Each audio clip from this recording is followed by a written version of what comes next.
ನಮಸ್ಕಾರ ಜಿ ಸಂವಾದ ವಿಶೇಷ ಚರ್ಚಾ ಕಾರ್ಯಕ್ರಮಕ್ಕೆ ಸ್ವಾಗತ. ನಾನು ಸಂಪತ್ ವಂಡಾರು. ಇಷ್ಟು ದಿವಸ ಮುಖ್ಯಮಂತ್ರಿ ಸಿದ್ದರಾಮಯ್ಯ ಹಾಗೇನೇ ಡಿಸಿಎಂ ಡಿಕೆ ಶಿವಕುಮಾರ್ ಅವರ ನಡುವೆ ಕುರ್ಚಿ ಜಟಾಪಟಿ ನಡೀತಾ ಇತ್ತು ಅಂತೇಳಿ ರಾಜಕೀಯ ಪಡಸಾಲೆಯಲ್ಲಿ ದೊಡ್ಡ ಮಟ್ಟದ ಚರ್ಚೆ ಆಗ್ತಾ ಇತ್ತು. ಆದರೆ ಈಗ ಮತ್ತೊಂದು ಚರ್ಚೆ ಶುರುವಾಗಿದೆ. ಅದು ಏನು ಅಂತ ಹೇಳಿದ್ರೆ ಟ್ರಾನ್ಸ್ಫರ್ ಜಟಾಪಟಿ. ನನಗೆ ಗೊತ್ತಿಲ್ಲದಂತೆ ನನ್ನ ಇಲಾಖೆಗೆ ಬೇರೆ ಅಧಿಕಾರಿಗಳನ್ನ ಅಂತ ಹೇಳಿದ್ರೆ ಇಂಜಿನಿಯರ್ಸ್ಗಳನ್ನ ಟ್ರಾನ್ಸ್ಫರ್ ಮಾಡಿದ್ದಾರೆ ಅಂತೇಳಿ ಡಿಸಿಎಂ ಡಿಕೆ ಶಿವಕುಮಾರ್ ಸಿಟ್ಟಾಗಿದ್ದಾರೆ. ಹಾಗಾದ್ರೆ ಡಿಸಿಎಂ ಡಿಕೆ ಶಿವಕುಮಾರ್ ಸಿಟ್ಟಾಗಿ ಏನು ಮಾಡಿದ್ರು, ಇದೇ ವಿಚಾರದ ಕುರಿತು ಮಾಹಿತಿಯನ್ನ ಕೊಡ್ತಾ ಹೋಗ್ತೀವಿ. ಇದೇ ನಮ್ಮ ಚರ್ಚಾ ವಿಷಯ, ಟ್ರಾನ್ಸ್ಫರ್ ಜಟಾಪಟಿ ಸಿಎಂ ಡಿಸಿಎಂ ಡಿಶ್.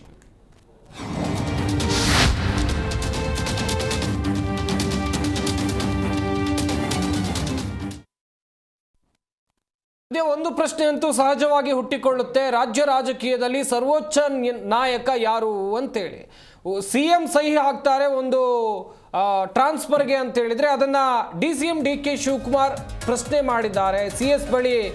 ಸಿಎಸ್ಗೆ ಅವರು ಪತ್ರವನ್ನು ಬರೆದಿದ್ದಾರೆ. ಬೇರೆ ಇಲಾಖೆಗಳಲ್ಲಿ ಸಿಎಂ ಹಸ್ತಕ್ಷೇಪ ಮಾಡಬಾರ್ದು. ಹಾಗಾದ್ರೆ ಸಿಎಂ ಆದೇಶಕ್ಕೆ ಡಿಸಿಎಂ ಡಿಕೆ ಶಿವಕುಮಾರ್ ಅವರು ಆಕ್ರೋಶವನ್ನು ವ್ಯಕ್ತಪಡಿಸಿದ್ದಾರೆ.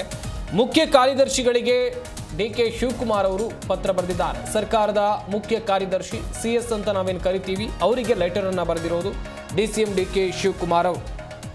ಸಿಎಸ್ಗೆ ಡಿಕೆಶಿ ಬರೆದ ಪತ್ರದಿಂದ ಶೀತಲ ಸಮರ ಬಹಿರಂಗಗೊಂಡಿದೆ. ಸದ್ದಿಲ್ಲದೆ ಬಂದು ಹೋದ್ರ ಸುರ್ಜೇವಾಲಾ ವೇಣುಗೋಪಾಲ್, ಸದ್ದಿಲ್ಲದೆ ಅವರು ಬಂದು ಹೋಗಿದ್ದಾರೆ. ಒಂದಷ್ಟು ವಿಚಾರಗಳ ಕುರಿತು ರಾಜ್ಯ ರಾಜಕೀಯಕ್ಕೆ ಸಂಬಂಧಿಸಿದಂತೆ ಚರ್ಚೆ ಆಗಿದೆ ಹೈಕಮಾಂಡ್ ನಾಯಕರ ಬಳಿ, ಅದು ಕೂಡ ನಮ್ಮ ಬೆಂಗಳೂರಿನಲ್ಲಿ. ಬಿಕೆ ಹರಿಪ್ರಸಾದ್ ನಿವಾಸಕ್ಕೆ ಇವತ್ತು ಮುಖ್ಯಮಂತ್ರಿ ಸಿದ್ದರಾಮಯ್ಯ ಸಚಿವ ಜಮೀರ್ ಅಹಮದ್ ಖಾನ್ ಭೇಟಿಯನ್ನು ಕೊಟ್ಟರು. ಇಲ್ಲಿ ಆಗಿರುವಂಥ ಚರ್ಚೆ ಏನು ಹಾಗಾದ್ರೆ? ನಾನಾಗ್ಲೂ ಕೂಡ ಹೇಳ್ತಾ ಇದ್ದೆ, ಟ್ರಾನ್ಸ್ಫರ್ ಜಟಾಪಟಿ ಯಾವ ರೀತಿಯಾಗಿ ನಡೀತಾ ಇದೆ ಅಂತೇಳಿ. ಒಂದು ಕಡೆಯಲ್ಲಿ ಡಿಸಿಎಂ ಡಿಕೆ ಶಿವಕುಮಾರ್ ಅವರು ಸಿಎಸ್ಗೆ ಬರೆದಿರುವಂಥ ಪತ್ರ ದೊಡ್ಡ ಮಟ್ಟದ ಸಂಚಲನಕ್ಕೆ ಕಾರಣವಾಗಿದೆ. ಹಾಗಾದ್ರೆ ಡಿಸಿಎಂ ಡಿಕೆ ಶಿವಕುಮಾರ್ ಅವರನ್ನ ಕೇಳಿಯೇ ಅಧಿಕಾರಿಗಳ ವರ್ಗಾವಣೆ ಮಾಡಬೇಕಾ, ಎಂಜಿನಿಯರ್ಗಳ ವರ್ಗಾವಣೆ ಮಾಡಬೇಕಾ ಎನ್ನುವಂಥ ಪ್ರಶ್ನೆ ಸರ್ವೇ ಸಾಮಾನ್ಯವಾಗಿ ಹುಟ್ಟಿಕೊಳ್ಳೋದು ಸಹಜ. ಅದೇ ರೀತಿಯಾಗಿ ಈ ಹಿಂದೆ ಆದಂಥ ಜಟಾಪಟಿ, ಈಗ ನಡೀತಾ ಇರುವಂಥ ಜಟಾಪಟಿ ಎಲ್ಲವನ್ನು ಕೂಡ ಕ್ಲಿಯರ್ ಕಟ್ ಆಗಿ ನೋಡ್ತಾ ಹೋಗಬೇಕಾಗುತ್ತೆ. ನೀವೀಗ ಗಮನಿಸ್ತಾ ಇರುವಂಥ ದೃಶ್ಯಾವಳಿಗಳು ಬಿಕೆ ಹರಿಪ್ರಸಾದ್ ಅವರ ನಿವಾಸಕ್ಕೆ ಬೆಳಗ್ಗೆ ಮುಖ್ಯಮಂತ್ರಿ ಸಿದ್ದರಾಮಯ್ಯನವರು ಭೇಟಿ ನೀಡಿದರು. ಜೊತೆಗೆ ಜಮೀರ್ ಅಹಮದ್ ಖಾನ್ ಸೇರಿದಂತೆ ಸಾಕಷ್ಟು ನಾಯಕರು ಅವರಿಗೆ ಸಾಥ್ ಕೊಟ್ಟರು. ಭೇಟಿಯಾಗಿ ಸಾಕಷ್ಟು ವಿಚಾರಗಳ ಕುರಿತು ಚರ್ಚೆ ಮಾಡಿದ್ದಾರೆ ಎನ್ನುವಂಥದ್ದು ಗೊತ್ತಾಗ್ತಾ ಇದೆ. ಇನ್ನೇನು ಮುಂದಿನ ವಾರದಲ್ಲಿ ಮುಖ್ಯಮಂತ್ರಿ ಸಿದ್ದರಾಮಯ್ಯ ಡಿಸಿಎಂ ಡಿಕೆ ಶಿವಕುಮಾರ್ ದೆಹಲಿಗೆ ತೆರಳ್ತಾರೆ ಎನ್ನುವುದಾಗಿ ಕೂಡ ಒಂದಷ್ಟು ಚರ್ಚೆಗಳಾಗ್ತಾ ಇವೆ. ಕಾದು ನೋಡಬೇಕು ಏನು ಚರ್ಚೆ ಆಗಿರಬಹುದು ಬಿಕೆ ಹರಿಪ್ರಸಾದ್ ಅವರ ಜೊತೆಯಲ್ಲಿ. ಸದ್ಯ ಇದೆಲ್ಲವೂ ಕೂಡ ಇರುವಂಥ ಕುತೂಹಲ. ಇನ್ನೊಂದು ಕಡೆಯಲ್ಲಿ ಡಿಸಿಎಂ ಡಿಕೆ ಶಿವಕುಮಾರ್ ಅವರು ಸರ್ಕಾರದ ಮುಖ್ಯ ಕಾರ್ಯದರ್ಶಿ ಅವರಿಗೆ ಬರೆದಿರುವಂಥ ಪತ್ರವನ್ನು ನೀವಿಲ್ಲಿ ನೋಡ್ತಾ ಇದ್ದೀರಾ. ನನ್ನ ಅನುಮತಿ ಇಲ್ಲದೆ, ನನ್ನನ್ನು ಕೇಳದೆ ಯಾಕೆ ನನ್ನ ಇಲಾಖೆಗೆ ಬೇರೆ ಅಧಿಕಾರಿಗಳನ್ನು ಅಥವಾ ಬೇರೆ ಇಂಜಿನಿಯರ್ಸ್ಗಳನ್ನು ವರ್ಗಾವಣೆ ಮಾಡಿದ್ರಿ ಅಂತೇಳಿ ಪ್ರಶ್ನೆಯನ್ನು ಮಾಡಿದ್ದಾರೆ. ಆ ಅಧಿಕಾರಿಗಳ ಹೆಸರುಗಳನ್ನು ಕೂಡ ನೀವಿಲ್ಲಿ ನೋಡ್ತಾ ಇದ್ದೀರಾ. ಒಂದು ಕಡೆಯಲ್ಲಿ ಮುಖ್ಯಮಂತ್ರಿ ಸಿದ್ದರಾಮಯ್ಯನವರು ಸಹಿ ಮಾಡಿ ಆಗಿದೆ, ಅನುಮೋದನೆ ಕೊಟ್ಟಾಗಿದೆ. ಆದರೂ ಕೂಡ ಅದನ್ನು ಡಿಸಿಎಂ ಪ್ರಶ್ನೆ ಮಾಡ್ತಾರೆ ಅಂತ ಹೇಳಿದ್ರೆ ಏನಿದು? ಸಾಮಾನ್ಯವಾಗಿ ಹುಟ್ಟಿಕೊಳ್ಳುವಂಥ ಪ್ರಶ್ನೆ. ಹಾಗಾದರೆ ರಾಜ್ಯ ಸರ್ಕಾರದಲ್ಲಿ ಸರ್ವೋಚ್ಚ ನಾಯಕ ಅಂದರೆ ಯಾರು? ಸಿಎಂ ತಾನೇ ಸರ್ವೋಚ್ಚ ನಾಯಕ. ಅವ್ರನ್ನ ಪ್ರಶ್ನೆ ಮಾಡ್ತಾರ ಡಿಸಿಎಂ ಡಿಕೆ ಶಿವಕುಮಾರ್? ಹೀಗೆ ನಾನಾ ರೀತಿಯಲ್ಲಿ ಚರ್ಚೆಗಳಾಗ್ತಾ ಇವೆ. ಸಿಎಸ್ಗೆ ಬರೆದಿರುವಂಥ ಪತ್ರ, ಇನ್ನೊಂದು ಕಡೆಯಲ್ಲಿ ಬೆಳಗ್ಗೆ ಏನೆಲ್ಲ ಆಯಿತು, ಇವೆಲ್ಲವನ್ನು ಕೂಡ ನೀವು ಇಲ್ಲಿ ನೋಡ್ತಾ ಇದ್ದೀರಾ.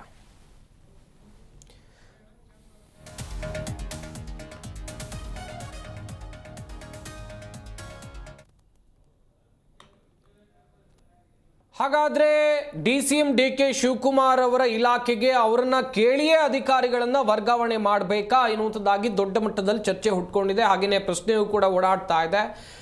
ಜಟಾಪಟಿ ರಾಜ್ಯ ರಾಜಕೀಯದಲ್ಲಿ ಮುಖ್ಯಮಂತ್ರಿ ಗದ್ದುಗೆಗಾಗಿ ಯಾವ ರೀತಿಯಾಗಿ ಜಟಾಪಟಿ ನಡೆದಿತ್ತು, ಈಗ ಅದಾದ ಮೇಲೆ ಬಣ ರಾಜಕೀಯ ಎಷ್ಟರ ಮಟ್ಟಿಗೆ ಜಟಾಪಟಿ ಆಗಿತ್ತು, ಈಗ ಟ್ರಾನ್ಸ್ಫರ್ ಜಟಾಪಟಿಯು ಕೂಡ ರಾಜ್ಯ ರಾಜಕೀಯದಲ್ಲಿ ದೊಡ್ಡ ಮಟ್ಟದಲ್ಲಿ ನಡೀತಾ ಇದೆ. ಚರ್ಚೆಯನ್ನು ಮಾಡ್ತಾ ಹೋಗೋಣ. ನಮ್ಮ ಸ್ಟುಡಿಯೋದಲ್ಲಿ ಅತಿಥಿಗಳು ಕೂಡ ಜಾಯ್ನ್ ಆಗಿದ್ದಾರೆ. ಮೊದಲನೇದಾಗಿ JDS ವಕ್ತಾರರಾಗಿರುವಂಥ ಸೈಯದ್ ಹಸೀನ್ ಅವರು ನಮ್ಮ ಈ ಕಾರ್ಯಕ್ರಮದಲ್ಲಿದ್ದಾರೆ. ಸರ್ ನಮಸ್ಕಾರ, ಕಾರ್ಯಕ್ರಮಕ್ಕೆ ಸ್ವಾಗತ. ಗಮನಿಸ್ತಾ ಇದ್ರಿ ಎಷ್ಟೆಲ್ಲ ಜಟಾಪಟಿಗಳು ರಾಜ್ಯ ರಾಜಕೀಯದಲ್ಲಿ ಆಗ್ತಾ ಇದೆ ಅಂತೇಳಿ. ಮೊದಲನೇದಾಗಿ ಮುಖ್ಯಮಂತ್ರಿ ಕುರ್ಚಿಗಾದಿಗಾಗಿ ಒಂದು ದೊಡ್ಡ ಜಟಾಪಟಿ ಆಯಿತು. ಅದಾದಮೇಲೆ ಬಣ ರಾಜಕೀಯ, ಈಗ ಟ್ರಾನ್ಸ್ಫರ್ ವಿಚಾರದಲ್ಲಿ ಕಚ್ಚಾಟ ಆಗ್ತಾ ಇದೆ. ಅದೊಂದು ಪತ್ರದಿಂದ ಬಹಿರಂಗಗೊಂಡಿದೆ. ಏನು ಹೇಳ್ತೀರಾ ಈ ವಿಚಾರವಾಗಿ ಅಂತೇಳಿ? ಸರ್, ಮೊದಲಾಗಿ ಈ ಸರ್ಕಾರ ಬಂದಾಗಲಿಂದ ಬೇರೆ ಜಟಾಪಟಿನೇ ನಡೀತಾ ಇರೋದು. ಸರ್ಕಾರ ರಚನೆಗಿಂತ ಮುಂಚೆನೇ ಜಟಾಪಟಿ. ಓಕೆ, ಅಷ್ಟು ದಿನ ನೀವು ಮಾಧ್ಯಮದಲ್ಲಿ ತೋರಿಸಿದ್ದೀರಿ, ಇಬ್ಬರು ಡೆಲ್ಲಿಗೆ ಹೋದ್ರು, ನಾನು CM ಆಗ್ತೀನಿ ಅಂತ ಜಟಾಪಟಿ ಇತ್ತು. ಸರಿ, ಅಲ್ಲಿ ಏನೋ ಒಂದು ಸಮಾಧಾನ, ಹೈಕಮಾಂಡ್ ಅವ್ರು ಮಾರಕ್ಕೆ ಕಳಿಸಿದ್ರು, 50-50 ಮಾಡ್ಕೊಳ್ಳಿ ಅಂತ ಕಳಿಸಿದ್ರು. ಓಕೆ, ನಂತರ ಮತ್ತೆ ಶುರು ಆಯಿತು ಜಟಾಪಟಿ. ಇಲ್ಲಿ ಏನಂದರೆ ನಾನು ಅನ್ನೋದು ಮುಖ್ಯವಾಗಿ ಹೋಗಿದೆ. ಈ ರಾಜ್ಯದ ಜನರು ಅದೇನಿಲ್ಲ, ನಾನು ಅನ್ನೋದು ತುಂಬ ಮುಖ್ಯವಾಗಿದೆ. ಜನ ಹೆಂಗ್ ಬೇಕಾದ್ರೆ ಇರಲಿ, ಹಂಗಾದ್ರೆ ಅವ್ರು ಸಾಯ್ಲಿ ಪರವಾಗಿಲ್ಲ ಸರ್. ನಾವು ಅಧಿಕಾರಕ್ಕೆ ಬಂದಿರೋದು 5 ವರ್ಷಕ್ಕೆ ಮಾತ್ರ. ಓಕೆ, ಈ 5 ವರ್ಷದಲ್ಲಿ ಸಾಕಷ್ಟು ನಮ್ಗೆ ಅನುಕೂಲಗಳು ಏನಾಗಬೇಕು, ನಮ್ಮ ದುಡಿಮೆ ಏನಾಗಬೇಕು, ಅದಕ್ಕೋಸ್ಕರ ನಾವು ಸರ್ಕಾರಕ್ಕೆ ಬಂದಿರೋದು. ಓಕೆ, ಜನರ ಹಿತಾಸಕ್ತಿ ಯಾರಿಗೆ ಬೇಕು ಸರ್? ಅವ್ರು ಬಕ್ರಗಳು ಆಗೋಗಿದ್ದಾರೆ. ಕರ್ನಾಟಕ ಜನತೆ ಬಕ್ರ ಆಗೋಗಿದೆ. ಅವ್ರು ಏನು ಮಾಡೋಕ್ಕಾಗಲ್ಲ 5 ವರ್ಷ, ಅವ್ರು ಚೆನ್ನಾಗಿ ಗೊತ್ತು. ಹಂಗಾಗಿ ನೀವು ಹೆಂಗಾದ್ರೂ ಸೈರಿ ಪರವಾಗಿಲ್ಲ, ನಾವು ಫಸ್ಟು ನಮ್ಮನೆ ಗಟ್ಟಿ ಆಗಬೇಕು. ಓಕೆ, ನಾನು CM ಆದರೆ ನನ್ನಷ್ಟು ಏನೇನು ವೈಫಲ್ಯಗಳು ಇದ್ದಾವೆ ಅದೆಲ್ಲ ಸರಿಪಡಿಸ್ಕೊಳ್ತೀನಿ. ಆಮೇಲೆ ಏನೇನು ಹೊಡೆದಿದ್ದೀನಿ ಅದು ಸರಿಪಡಿಸ್ಕೊಳ್ತೀನಿ. ಆಮೇಲೆ ಏನೇನು ಯಾಮಾರಿಸಿದ್ದೀನಿ ಅದು ಸರಿಪಡಿಸ್ಕೊಳ್ತೀನಿ. ಏನಾದರೂ ಕೇಸ್ಗಳಿದ್ರೆ ಅದು ವಜಾ ಮಾಡ್ಕೊಂಡ್ಬಿಡ್ತೀನಿ. ಆಮೇಲೆ ಜಮೀನುಗಳು ಎಲ್ಲೆಲ್ಲ ನಾನು ಅಕ್ರಮವಾಗಿ ಮಾಡ್ಕೊಂಡಿದ್ದೀನೋ ಅದನ್ನೆಲ್ಲ ದುರಸ್ತಿ ಮಾಡ್ಕೊಳ್ತೀನಿ. ಮೊದಲು ಫಸ್ಟು ನಮ್ಮನೆ ಕೆಲಸ ಆಗಬೇಕು.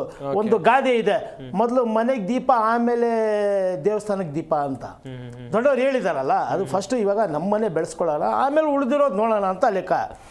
ಇಲ್ಲಿ ನಾಚಿಕೆಡಿದು ಅಂದರೆ ಇಲ್ಲಿ DCMಗೆ ಏನು ಪವರ್ ಇದೆ, CMಗೆ ಏನು ಪವರ್ ಇದೆ ಅಂತ ಇಡೀ ಕರ್ನಾಟಕದ ಜನರು ನೋಡ್ಕೋಬೇಕು. ಹಿಂಗಿದೆ ಇವತ್ತು. ಯಾವುದೇ ಕಾರಣಕ್ಕೂ DCM ಏನಾದರೂ ಮಾಡೋಕ್ಕೆ ಹೋದರೆ CM ಅಡ್ಡಕಾಲಾಗ್ತಾರೆ, CM ಏನಾದರೂ ಮಾಡೋಕ್ಕೆ ಹೋದರೆ DCM ಅಡ್ಡಕಾಲಾಗ್ತಾರೆ. ಇದೇ ನಡೀತಾ ಇರೋದು. DCM CM ಆದೇಶಕ್ಕೆ ಪ್ರಶ್ನೆ ಮಾಡ್ತಾರಂದ್ರೆ CM ಯಾವ ಮಟ್ಟಕ್ಕೆ ಕುಸಿದಿದ್ದಾರೆ ಅಂತ ಲೆಕ್ಕ. ಖಂಡಿತ. ಅಂದ್ರೆ ಜಸ್ಟ್ ಏನು ರಬ್ಬರ್ ಸ್ಟ್ಯಾಂಪ್ ತರ ಆಗೋಗಿದಾರ. ಈ ಮನಮೋಹನ್ ಸಿಂಗ್ ಆಗಿದ್ರಲ್ಲ ಸೋನಿಯಾ ಗಾಂಧೀಜಿ ಅವ್ರ ಪೀರಿಯಡ್ ಅಲ್ಲಿ, ನಾಮಕೆ ವಾಸ್ತೆ ಅಂತ, ಹಂಗೇನಾದ್ರೂ ಆಗಿದಾರ ಅಂತ ಗೊತ್ತಿಲ್ಲ.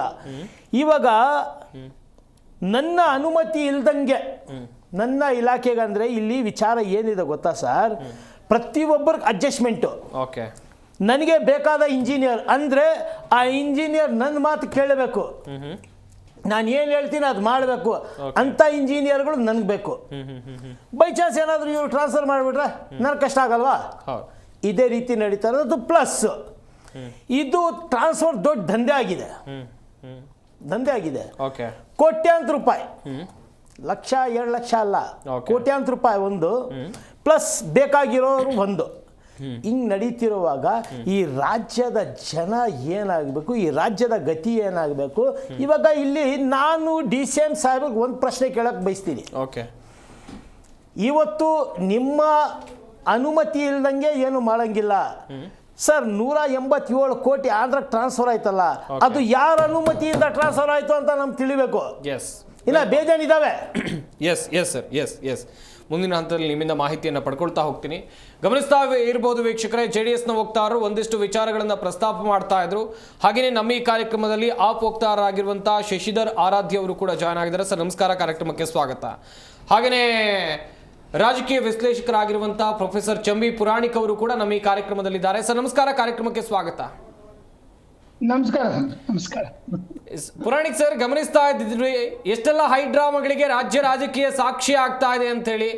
ಈಗ ಇರುವಂತ ಪ್ರಶ್ನೆ ಸರ್, ರಾಜ್ಯ ಸರ್ಕಾರದಲ್ಲಿ ಸರ್ವೋಚ್ಚ ನಾಯಕ ಯಾರು ಅಂತ ಹೇಳಿ ಸರ್. ಇದು ಒಂದು ರೀತಿಯಲ್ಲಿ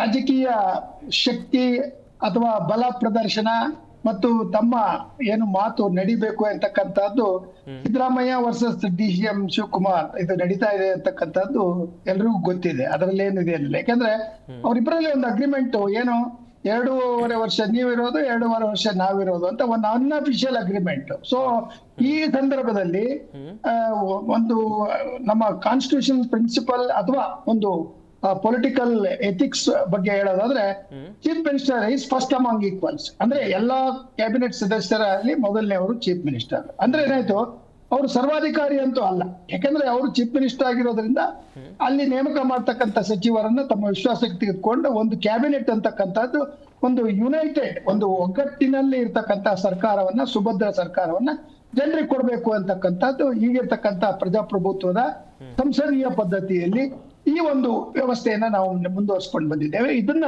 ನಾವೇನು ಹೊಸ ನೋಡ್ತಾ ಇಲ್ಲ. ಯಾವ್ದು ಈ ಪೈಪೋಟಿ ನಮ್ಮ JDS ವಕ್ತಾರರು ಬಹಳ ಚೆನ್ನಾಗಿ ಹೇಳಿದ್ರು. ನನಗಂತೂ ಅವ್ರ ಮಾತು ಕೇಳಿದ್ರೆ ಬಹುಶಃ ನಾನ್ ಮಾತಾಡೋ ಕೆಲವು ಪಾಯಿಂಟ್ಸ್ ಅನ್ನ ಅವ್ರು ಹೇಳಿದ್ರು ಅಂತ ನನಗೆ ಸಮಾಧಾನದ ಜೊತೆಗೆ ನಾವು ಆಲೋಚನೆ ಮಾಡತಕ್ಕಂತ ದೃಷ್ಟಿಯಲ್ಲಿ ನೋಡಿದ್ರೆ, ಸಾರ್ವಜನಿಕವಾಗಿ ಇವತ್ತು ಕರ್ನಾಟಕದಲ್ಲಿ DCM versus chief minister Siddaramaiah ಅಂತಕ್ಕಂಥದ್ದು ಎಲ್ಲ ರೀತಿಯ ಒಂದು ರೀತಿ ಮಾತುಕತೆಗೆ, ಊಹಾಪೋಹಕ್ಕೆ ಅಥವಾ ಒಂದು ಒಗ್ಗಟ್ಟು ಅಂತಕ್ಕಂಥದ್ದು ಈ ಸಂಪುಟದಲ್ಲಿ ಇಲ್ಲ.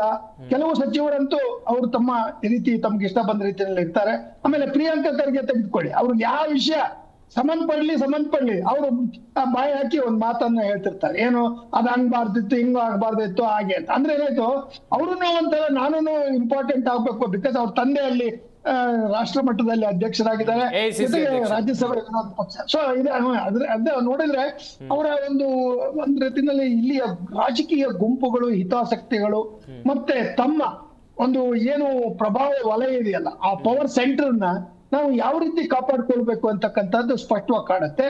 ಇದು ಹಿಂದೆ ಬಿಜೆಪಿ ಸರ್ಕಾರದಲ್ಲಿ ಹೈಕಮಾಂಡ್ ಇದ್ದಿದ್ರಿಂದ ಇಲ್ಲಿ ಚೀಫ್ ಮಿನಿಸ್ಟರ್ ಅಂತಕ್ಕಂಥದ್ದು ರಬ್ಬರ್ ಸ್ಟಾಂಪ್ ಆಗಿದ್ರು. ಇಲ್ಲಿ ರಬ್ಬರ್ ಸ್ಟಾಂಪ್ ಅಲ್ಲ.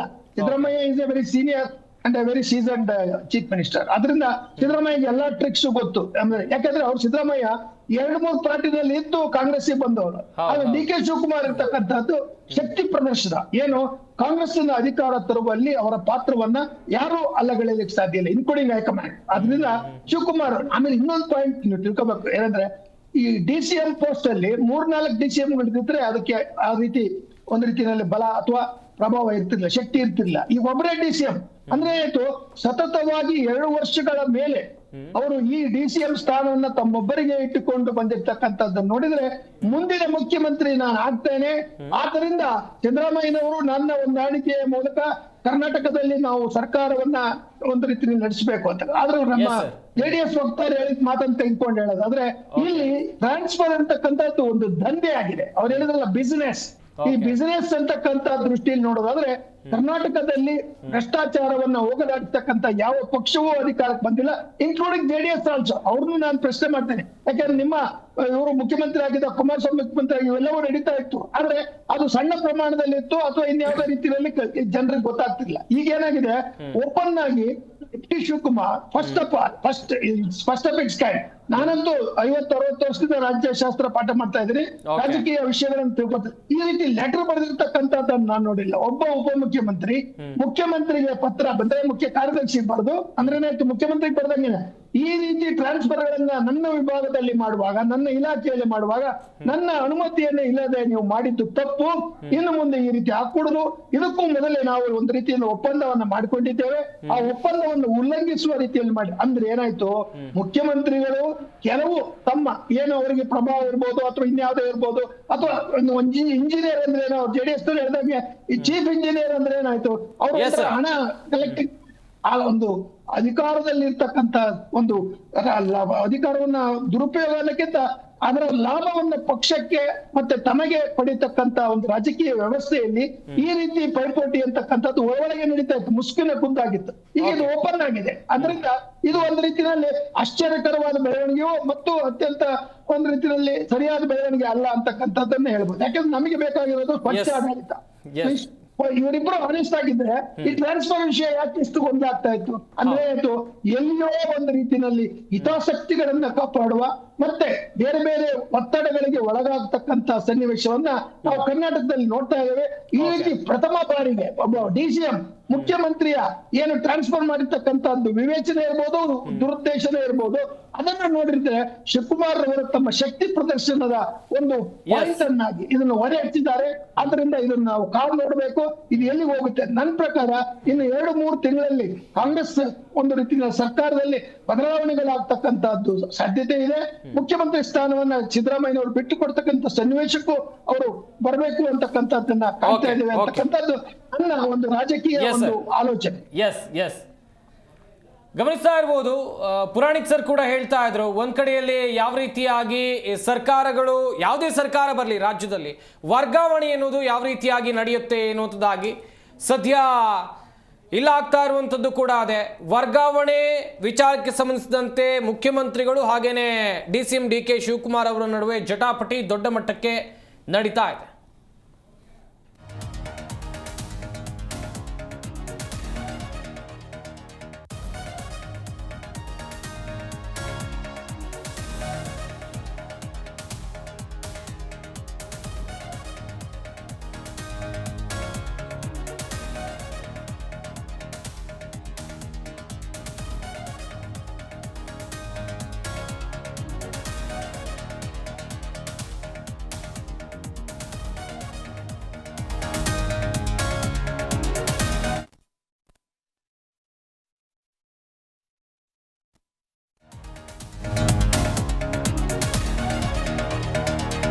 ಜಿಲ್ಲೆಯಲ್ಲಿ ಕೋಮು ಗಲಭೆ ವಿಚಾರಕ್ಕೆ ಸಂಬಂಧಿಸಿದಂತೆ ಉಸ್ತುವಾರಿ ಸ್ಥಾನ ತ್ಯಾಗಕ್ಕೆ ಮುಂದಾಗಿದ್ದಾರೆ ದಿನೇಶ್ ಗುಂಡೂರಾವ್ ಎನ್ನುವಂತ ಬಿಗ್ ಅಪ್ಡೇಟ್ ಸಿಗ್ತಾ ಇದೆ. ಸಾಲು ಸಾಲು ಕೊಲೆಗಳು ದಕ್ಷಿಣ ಕನ್ನಡ ಜಿಲ್ಲೆಯಲ್ಲಿ ಆಗ್ತಾ ಇತ್ತು. ಸಿಎಂ ಭೇಟಿ ಮಾಡಿ ಉಸ್ತುವಾರಿ ಸ್ಥಾನದಿಂದ ತೆರವು ಮಾಡಿ ಅಂತೇಳಿ ದಿನೇಶ್ ಗುಂಡೂರಾವ್ ಮನವಿಯನ್ನ ಮಾಡಿಕೊಂಡಿದ್ದಾರೆ. ಸಿಎಂ ನಿವಾಸಕ್ಕೆ ತೆರಳಿದ್ದಾರೆ. ಸಿಎಂ ನಿವಾಸ ಕಾವೇರಿಯಲ್ಲಿ ಬಿಸಿ ಚರ್ಚೆ ಆಗ್ತಾ ಇದೆ. ದಿನೇಶ್ ಗುಂಡೂರಾವ್ ಮಂಗಳೂರಿಗೆ ಬರಲಿಲ್ಲ, ದಕ್ಷಿಣ ಕನ್ನಡ ಜಿಲ್ಲೆಗೆ ಬರಲಿಲ್ಲ, ಅಲ್ಲಿನ ಜನರ ಗೋಳು ಕೇಳುವಂತ ಕೆಲಸವನ್ನ ಮಾಡಲಿಲ್ಲ ಅಂತೇಳಿ ಸ್ಥಳೀಯ ಕಾಂಗ್ರೆಸ್ನ ನಾಯಕರು, ಸಾರ್ವಜನಿಕರು ಹೀಗೆ ಸಾಲು ಸಾಲು ಆರೋಪವನ್ನ ದಕ್ಷಿಣ ಕನ್ನಡ ಜಿಲ್ಲೆಯ ಜನರು ಮಾಡಿದ್ರು. ಈಗ ಸಿಗ್ತಾ ಇರುವಂತಹ ಮಾಹಿತಿ ಪ್ರಕಾರ ದಕ್ಷಿಣ ಕನ್ನಡ ಜಿಲ್ಲೆಯ ಉಸ್ತುವಾರಿ ಸಚಿವ ದಿನೇಶ್ ಗುಂಡೂರಾವ್ ತನ್ನ ಉಸ್ತುವಾರಿ ಸ್ಥಾನವನ್ನ ತ್ಯಾಗ ಮಾಡೋಕೆ ಮುಂದಾಗಿದ್ದಾರೆ ಎನ್ನುವಂತ ಬಿಗ್ ಅಪ್ಡೇಟ್ ಇದೆ.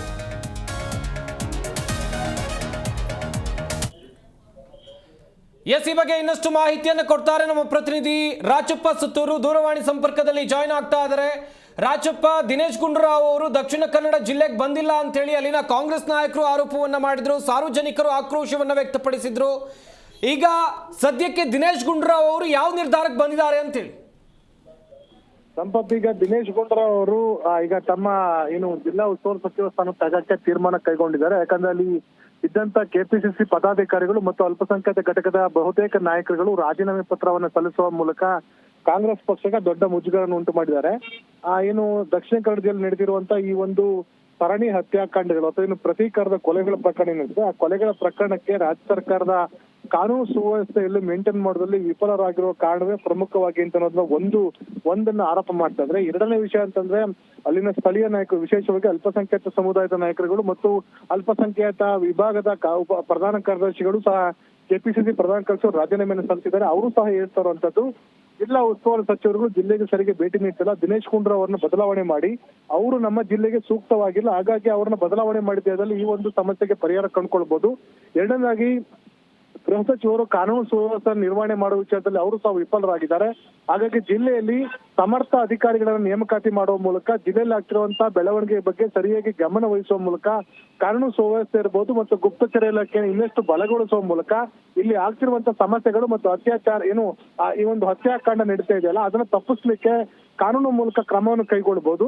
ಮತ್ತು ಏನು ಸೇಡಿನ ಕ್ರಮವಾಗಿ ಮತ್ತು ಈ ರೀತಿ ದ್ವೇಷ ಭಾಷಣಗಳ ಮೂಲಕ ಕೋಮು ಪ್ರಚೋದನೆ ಹೇಳಿಕೆ ಕೊಡುವ ಮೂಲಕ ಪದೇ ಪದೇ ಬೇರೆ ಬೇರೆ ಸಂದರ್ಭದಲ್ಲಿ ಭಾಷಣಗಳ ಮಾಡೋ ಮೂಲಕ ಧಾರ್ಮಿಕ ಭಾವನೆಗಳನ್ನ, ಕೋಮು ಭಾವನೆಗಳನ್ನ ಕೆರಳಿಸುವಂತ ಕೃತ್ಯಗಳೇನಾಗ್ತದೆ ಅದನ್ನು ತಡೆಗಟ್ಟುವ ನಿಟ್ಟಿನಲ್ಲಿ ರಾಜ್ಯ ಸರ್ಕಾರ ವಿಫಲವಾಗಿದೆ. ಹೀಗಾಗಿ ಸಾಧ್ಯವಾದಷ್ಟು ಮಟ್ಟಿಗೆ ಪೊಲೀಸ್ ವ್ಯವಸ್ಥೆಯನ್ನ ಬಲಗೊಳಿಸಿ, ಗುಪ್ತಚರ ಇಲಾಖೆಯನ್ನು ಬಲಗೊಳಿಸಿ ಈ ಕೋಮು ದ್ವೇಷ ಹರಡಿಸುವಂತವ್ರ ವಿರುದ್ಧವಾಗಿ ಕಠಿಣ ಕ್ರಮಗಳನ್ನು ಕೈಗೊಳ್ಳುವ ಮೂಲಕ ಈ ಒಂದು ಸರಣಿ ಹತ್ಯಾಕಾಂಡವನ್ನು ನಿಲ್ಲಿಸಬೇಕು ಅಂತ ಡಿಮ್ಯಾಂಡ್ ಅನ್ನ ಕೆಲ ನಾಯಕರು ಮಾಡಿದ್ದಾರೆ. ಆ ಹಿನ್ನೆಲೆಯಲ್ಲಿ ಪ್ರಮುಖವಾಗಿ ಜಿಲ್ಲಾ ಉಸ್ತುವಾರಿ ಸಚಿವ ದಿನೇಶ್ ಗುಂಡೂರಾವ್ ಮೇಲೆ ಪದೇ ಪದೇ ಒತ್ತಡ ಬೀಳ್ತಾ ಇದೆ. ಅವರ ಕಾರ್ಯವೈಖರಿ ಮತ್ತು ಅವರ ನಡತೆಗಳು ಸಹ ನಮ್ಮ ಜಿಲ್ಲೆಗೆ ಹೊಂದಾಣಿಕೆ ಆಗ್ತಾ ಇಲ್ಲ. ಹಾಗಾಗಿ ಅವರು ಕೊಡುವಂತ ಹೇಳಿಕೆಗಳು ಸಹ ಇಲ್ಲಿ ಮತ್ತಷ್ಟು ಪ್ರಚೋದನಕಾರಿಯಾಗಿದೆ. ಹಾಗಾಗಿ ಉಸ್ತುವಾರಿ ಸಚಿವರನ್ನ ಬದಲಾವಣೆ ಮಾಡಿದಲ್ಲಿ ಒಂದಷ್ಟು ಅನುಕೂಲ ಆಗ್ಬೋದು ಅಂತ ಒಂದು ಆರೋಪವನ್ನು ಮಾಡಿದ್ರು. ಆ ಒಂದು ಹಿನ್ನೆಲೆ ದಿನೇಶ್ ಗುಂಡೂರಾವ್ ಬೇಸರಗೊಂಡು ಈಗ ಮುಖ್ಯಮಂತ್ರಿ ಸಿದ್ದರಾಮಯ್ಯ ನಿವಾಸಕ್ಕೆ ಕಾವೇರಿಗೆ ತೆರಳಿದ್ದಾರೆ. ಅಲ್ಲಿ ಗೃಹ ಸಚಿವ ಪರಮೇಶ್ವರ್ ಸಹ ಇದೇ ಸಂದರ್ಭದಲ್ಲಿ ತೆರಳಿದ್ದಾರೆ. DG and IG Saleem Ahmed ಅವರು ಸಹ ಇದೇ ಸಂದರ್ಭದಲ್ಲಿ ಮುಖ್ಯಮಂತ್ರಿ ನಿವಾಸಕ್ಕೆ ತೆರಳಿದ್ದಾರೆ. ಇವರೆಲ್ಲರೂ ಸಹ ಸಮಾಲೋಚನೆ ನಡೆಸ್ತಾ ಇದ್ದಾರೆ. ಈಗ ಆ ಒಂದು ಉಸ್ತುವಾರಿ ಸಚಿವ ಸ್ಥಾನವನ್ನ ಬೇರೆ ಯಾರು ಸಮತ್ರ ಇರುವಂತವ್ರು ಅಥವಾ ಈ ರೀತಿ ಯಾವುದೇ ವಿವಾದ ಇಲ್ಲದಿರುವಂತವ್ರಿಗೆ ವಹಿಸಬೇಕು ಅಂತ ಒಂದು ಡಿಮ್ಯಾಂಡ್ ಅನ್ನ ಮಾಡ್ತಾ ಇದ್ದಾರೆ. ದಿನೇಶ್ ಗುಂಡೂರಾವ್ ಅವರೇ ಸೂಚನೆ ಕೊಡ್ತಾ ಅವರು ಸಲಹೆ ಕೊಡ್ತಾರಂತದ್ದು ಕೃಷ್ಣ ಬೈರೇಗೌಡರಿಗೆ ಅವರು ಜಿಲ್ಲಾ ಉಸ್ತುವಾರಿ ಸಚಿವ ಸ್ಥಾನ ಕೊಟ್ಟಿದ್ದಲ್ಲಿ ನಿರ್ವಹಣೆ ಮಾಡ್ಲಿಕ್ಕೆ ಈಸಿ ಆಗುತ್ತೆ. ಅವರಿಗೆ ಒಂದು ಉಸ್ತುವಾರಿ ಸಚಿವ ಸ್ಥಾನ ಕೊಡಿ, ನನ್ನನ್ನ ಈ ಒಂದು ಜಿಲ್ಲೆ ಉಸ್ತುವಾರಿಯಿಂದ ಬಿಡುಗಡೆ ಮಾಡಿ ಅಂತ ಮನವಿಯನ್ನ ಮುಖ್ಯಮಂತ್ರಿಗೆ ಮಾಡ್ತಿದ್ದಾರೆ ಅಂತ ಮಾಹಿತಿ ಲಭ್ಯವಾಗ್ತಾ ಇದೆ. ಹೀಗಾಗಿ ಈ ಒಂದು ಬೆಳವಣಿಗೆ ದಕ್ಷಿಣ ಕನ್ನಡ ಜಿಲ್ಲೆ ನಡೆಸಿರುವಂತಹ ಈ ಒಂದು ಸರಣಿ ಕೊಲೆಗಳಿರ್ಬೋದು ಅಥವಾ ಪ್ರತೀಕಾರದ ಕೊಲೆಗಳಿಗೆ ತಡೀಲಿಕ್ಕೆ ಏನ್ ಮಾಡಬೇಕು ಅಂತ ಅನ್ನೋದು ಈಗಾಗಲೇ ರಾಜ್ಯ ಸರ್ಕಾರ ನಿನ್ನೆ ತಡರಾತ್ರಿ ಈ ಒಂದು ಕೋಮು ಗಲಭೆಯನ್ನು ನಿಯಂತ್ರಣ ಮಾಡ್ಲಿಕ್ಕೋಸ್ಕರ ಆಂಟಿ ನಕ್ಸಲ್ ಫೋರ್ಸ್ ರೀತಿ ಸ್ಪೆಷಲ್ ಸ್ಕ್ವಾಡ್ ಅನ್ನ ಈ ಒಂದು ಗಲಭೆ ನಿಯಂತ್ರಣ ತಂಡವನ್ನ ರಚನೆ ಮಾಡಿ ರಾಜ್ಯ ಸರ್ಕಾರ ಆದೇಶ ಮಾಡಿದೆ. ಆ ಒಂದು ತಂಡ ಕಾರ್ಯಾಚರಣೆಗೆ ಇಳಿಯೋಕೆ ಮೊದಲೇ ಈ ಒಂದು ಸಚಿವರು ಜಿಲ್ಲಾ ಉಸ್ತುವಾರಿ ಸಚಿವರಂತಹ ದಿನೇಶ್ ಗುಂಡೂರಾವ್ ತಮ್ಮ ಸ್ಥಾನಕ್ಕೆ ರಾಜೀನಾಮೆ ಕೊಡ್ಲಿಕ್ಕೆ ಅಥವಾ ತಮ್ಮ ಸ್ಥಾನಕ್ಕೆ ತಮ್ಮ ಸ್ಥಾನವನ್ನ ತೆರವುಗೊಳಿಸಿ ಅಲ್ಲಿಂದ ಅಂತ ಕೊಡುವಂತ ಒಂದು ಮುಖ್ಯಮಂತ್ರಿಗಳು ಮನವಿ ಮಾಡ್ತಿರೋದು ದೊಡ್ಡ ಮಟ್ಟದ ಒಂದು ಬೆಳವಣಿಗೆಗೆ ಕಾರಣವಾಗುವಂತ ಸಾಧ್ಯತೆ ಇದೆ. ಸಂಪತ್, ಇನ್ನೊಂದ್ ಕಡೆಯಲ್ಲಿ ದಕ್ಷಿಣ ಕನ್ನಡ ಜಿಲ್ಲೆಯಲ್ಲಿ ಕಾನೂನು ಸುವ್ಯವಸ್ಥೆ ಹದಗೆಟ್ಟಿದ್ದು ಈ ಸರಣಿ ಕೊಲೆಗಳಿಂದ ಗೊತ್ತಾಗಿತ್ತು. ಒಂದಾದ್ಮೇಲೆ ಒಂದು ಕೊಲೆಗಳು ನಡೀತಾ ಇತ್ತು. ಆದ್ರೂ ಕೂಡ ದಿನೇಶ್ ಗುಂಡೂರಾವ್ ಅವರು ಅಲ್ಲಿಗೆ ಹೋಗಿರ್ಲಿಲ್ಲ ಎನ್ನುವಂತ ಒಂದು ದೊಡ್ಡ ಮಟ್ಟದ ಆರೋಪ. ಈಗ ಇಲ್ಲಿ ಉಸ್ತುವಾರಿಗಳನ್ನ ಬದಲಾಯಿಸೋದ್ರಿಂದ ಕಾನೂನು ಸುವ್ಯವಸ್ಥೆ ಸರಿಯಾಗಬಹುದಾ ಅಂತೇಳಿ ಸಂಪತ್, ಇಲ್ಲಿ ಉಸ್ತುವಾರಿಗಳ ಬದಲಾವಣೆ ಮಾಡಿದ ತಕ್ಷಣ ಕಾನೂನು ಸುವ್ಯವಸ್ಥೆ ಬದಲಾಗೋದಿಲ್ಲ. ಆದ್ರೆ ಅಲ್ಲಿರುವಂತಹ ಹೊಸ ಶಾಸಕರು ಅಶೋಕ್ ರಹೀಂದ್ರ ಅವರೊಬ್ಬರು ಪುತ್ತೂರಿನ ಶಾಸಕರು, ಒಬ್ಬರೇ ಕಾಂಗ್ರೆಸ್ಸಿನ ಶಾಸಕರು ಇರೋದು ಅದನ್ನು ಹೊರತುಪಡಿಸಿ 7 ಜನ ಬಿಜೆಪಿ ಶಾಸಕರಿದ್ದಾರೆ. ಹಾಗಾಗಿ ಆ ಒಂದು ಜಿಲ್ಲೆನಲ್ಲಿ ಅನಿವಾರ್ಯವಾಗಿ ಬೇರೆ ಜಿಲ್ಲೆಯ ಶಾಸಕರನ್ನ ಆ ಜಿಲ್ಲೆಗೆ ಉಸ್ತುವಾರಿ ನೇಮಕಾತಿ ಮಾಡುವಂತದ್ದು ಪರಿಸ್ಥಿತಿ ರಾಜ್ಯ ಸರ್ಕಾರಕ್ಕೆ ಎದುರಾಗಿದೆ. ಹೀಗಾಗಿ ಅಲ್ಲಿ ಬೇಕಾಗಿರುವಂತ 2 ವಿಷಯ, ಒಂದು ಕಾನೂನು ಸುವ್ಯವಸ್ಥೆ ಅರಿವಿರುವಂತವ್ರು, ಇನ್ನು 2ನೇದಾಗಿ ಅಲ್ಲಿ ಸ್ಥಳೀಯರೇ ಆಗಿದ್ರೆ ಅಥವಾ ಸ್ಥಳೀಯರು ಇರುವಂತವ್ರು ಆಗಿದ್ರೆ ಮಾಹಿತಿ ಇರ್ತದೆ ಈ ವ್ಯವಸ್ಥೆಗಳು ಹೇಗೆ ನಡೀತವೆ, ಹೇಗೆ ಕೊಲೆಗಳು ಹಿಡಿಯಬಹುದು ಅಥವಾ ಯಾವ ಕಾರಣಕ್ಕೋಸ್ಕರ ಪ್ರತೀಕಾರ ಆಗುತ್ತೆ, ಈ ಒಂದು ಕೋಮು ಗಲಭೆ ಯಾಕಾಗುತ್ತೆ ಅಂತ ಅರ್ಥ ಮಾಡ್ಕೊಳ್ಳಿಕ್ಕೆ ಅಲ್ಲಿ ಸ್ಥಳೀಯರಾಗಿದ್ದವರಿಗೆ ಅನುಕೂಲ ಆಗುತ್ತೆ. ಈಗ ಮುಖ್ಯಮಂತ್ರಿಗಳು ಇಂದು ಬೆಳಗ್ಗೆ ಡಿ.ಕೆ. ಹರಿಪ್ರಸಾದ್ ಮನೆಗೆ ತೆರಳಿ ಮಾಹಿತಿಯನ್ನು ಸಂಗ್ರಹ ಮಾಡುವಂತದ್ದು. ನಿನ್ನೆ ಸಚಿವ ಅಂತ ಜಮೀರ್ ಅಹಮದ್ ಮನೆಗೆ ಹಲವಾರು ಈ ಒಂದು ಮುಸ್ಲಿಂ ಸಮುದಾಯದ ವಿವಿಧ ಉಲೇಮಾಗಳು ಇರ್ಬೋದು ಅಥವಾ ಸೂಫಿ ಅಲ್ಲಿರುವ ಸಂತರು ಕೆಲವರು ಬಂದು ಸಚಿವರಂತ ಜಮೀರ್ ಅಹಮದ್ ಅವರನ್ನ ಭೇಟಿ ಮಾಡಿ ನಿನ್ನೆ ಅವರು ಮನವಿಯನ್ನ ಮಾಡಿದ್ದಾರೆ. ಆ ಒಂದು ಜಮೀರ್ ಅಹಮದ್ ಇರ್ಬೋದು, ಅದೇ ರೀತಿ ಮುಖ್ಯಮಂತ್ರಿಗಳ ರಾಜಕೀಯ ಕಾರ್ಯದರ್ಶಿ ನಸೀರ್ ಅಹಮದ್ ಇರ್ಬೋದು, ನಿನ್ನೆನೂ ಸಹ ಸಂಜೆ ರಾತ್ರಿ 11 ಗಂಟೆ ತನಕ ಪ್ರಮುಖ ಅಲ್ಪಸಂಖ್ಯಾತ ಸಮುದಾಯದ ನಾಯಕರು ಸಚಿವ ಜಮೀರ್ ಅಹಮದ್ ಖಾನ್ ಅವರ ನಿವಾಸದಲ್ಲಿ ಸಭೆಯನ್ನ ಮಾಡಿ ಮುಖ್ಯಮಂತ್ರಿಗಳಿಗೆ ಮನವಿಯನ್ನು ಮಾಡಬೇಕು, ಜಿಲ್ಲೆಯಲ್ಲಿ ಆಗ್ತಿರುವಂತಹ ಕೊಲೆಗಳನ್ನ ನಿಲ್ಲಿಸೋದಕ್ಕೆ ಏನೆಲ್ಲ ಕ್ರಮಗಳನ್ನು ಕೈಗೊಳ್ಳಬೇಕು ಮತ್ತು ಈಗ ಸಚಿವರಂತ ಬದಲಾವಣೆ ಮಾಡೋದಿರ್ಬೋದು ಮತ್ತು ಕಾನೂನು ಸುವ್ಯವಸ್ಥೆಗೆ ಇನ್ನಷ್ಟು ಕಠಿಣ ಕ್ರಮಗಳನ್ನು ಕೈಗೊಳ್ಳೋದಿರ್ಬೋದು, ಈ ರೀತಿ ಗುಪ್ತಚರ ಇಲಾಖೆಯನ್ನ ಬಲಗೊಳಿಸೋದಿರ್ಬೋದು, ಈ ರೀತಿ ಬೇರೆ ಬೇರೆ ವಿಷಯಗಳ ಬಗ್ಗೆನೂ ಅವರು ಸಹ ಸಾಕಷ್ಟು ಚರ್ಚೆಯನ್ನು ನಡೆಸಿದ್ದಾರೆ. ಹೀಗಾಗಿ ಇವೆಲ್ಲ ವಿಷಯಗಳು ಸಹ ಈಗ ಪ್ರಮುಖ ಕಾರಣವಾಗ್ತದೆ. ಜಿಲ್ಲಾ ಉಸ್ತುವಾರಿ ಸಚಿವರಾಗಿರುವಂತಹ ದಿನೇಶ್ ಗುಂಡೂರಾವ್ ಅವರು ಬೆಂಗಳೂರು ಇದ್ಕೊಂಡು ಆ ಒಂದು ಜಿಲ್ಲೆ ಆಚೆ ಆಗುವ ಅರ್ಥ ಮಾಡ್ಕೊಳ್ಳೋದು ಮತ್ತು ಅಲ್ಲಿ ಆ ಒಂದು ಸಮಸ್ಯೆಗಳಿಗೆ ಪರಿಹಾರ ಕಂಡುಕೊಡೋದು ಸರಿಯಾಗಿ ಕಂಡು ಬರ್ತಾ ಇಲ್ಲ. ಹಾಗಾಗಿ ಅವರು ಪರ್ಯಾಯವಾಗಿ ಈ ವ್ಯವಸ್ಥೆಯನ್ನ ಅಥವಾ ಆ ಒಂದು ಸ್ಥಾನವನ್ನ ತ್ಯಜಿಸಿದ್ರೆ ಬೇರೆಯವ್ರಿಗೆ ಅದು ಜವಾಬ್ದಾರಿ ಕೊಡ್ಬೋದು, ಆ ಮೂಲಕ ಅದು ನಿರ್ವಹಣೆಗೆ ಸುಲಭ ಆಗ್ಬೋದು ಅಂತ ಕಾರಣಕ್ಕೋಸ್ಕರ ಈ ಒಂದು ನಿರ್ಧಾರವನ್ನು ಕೈಗೊಳ್ಳೋ ಸಾಧ್ಯತೆ ಇದೆ. ತಪ್ಪಾಗಿ ಥ್ಯಾಂಕ್ ಯು ರಾಜಪ್ಪ ತಮ್ಮೆಲ್ಲ ಡೀಟೇಲ್ಸ್ಗಾಗಿ.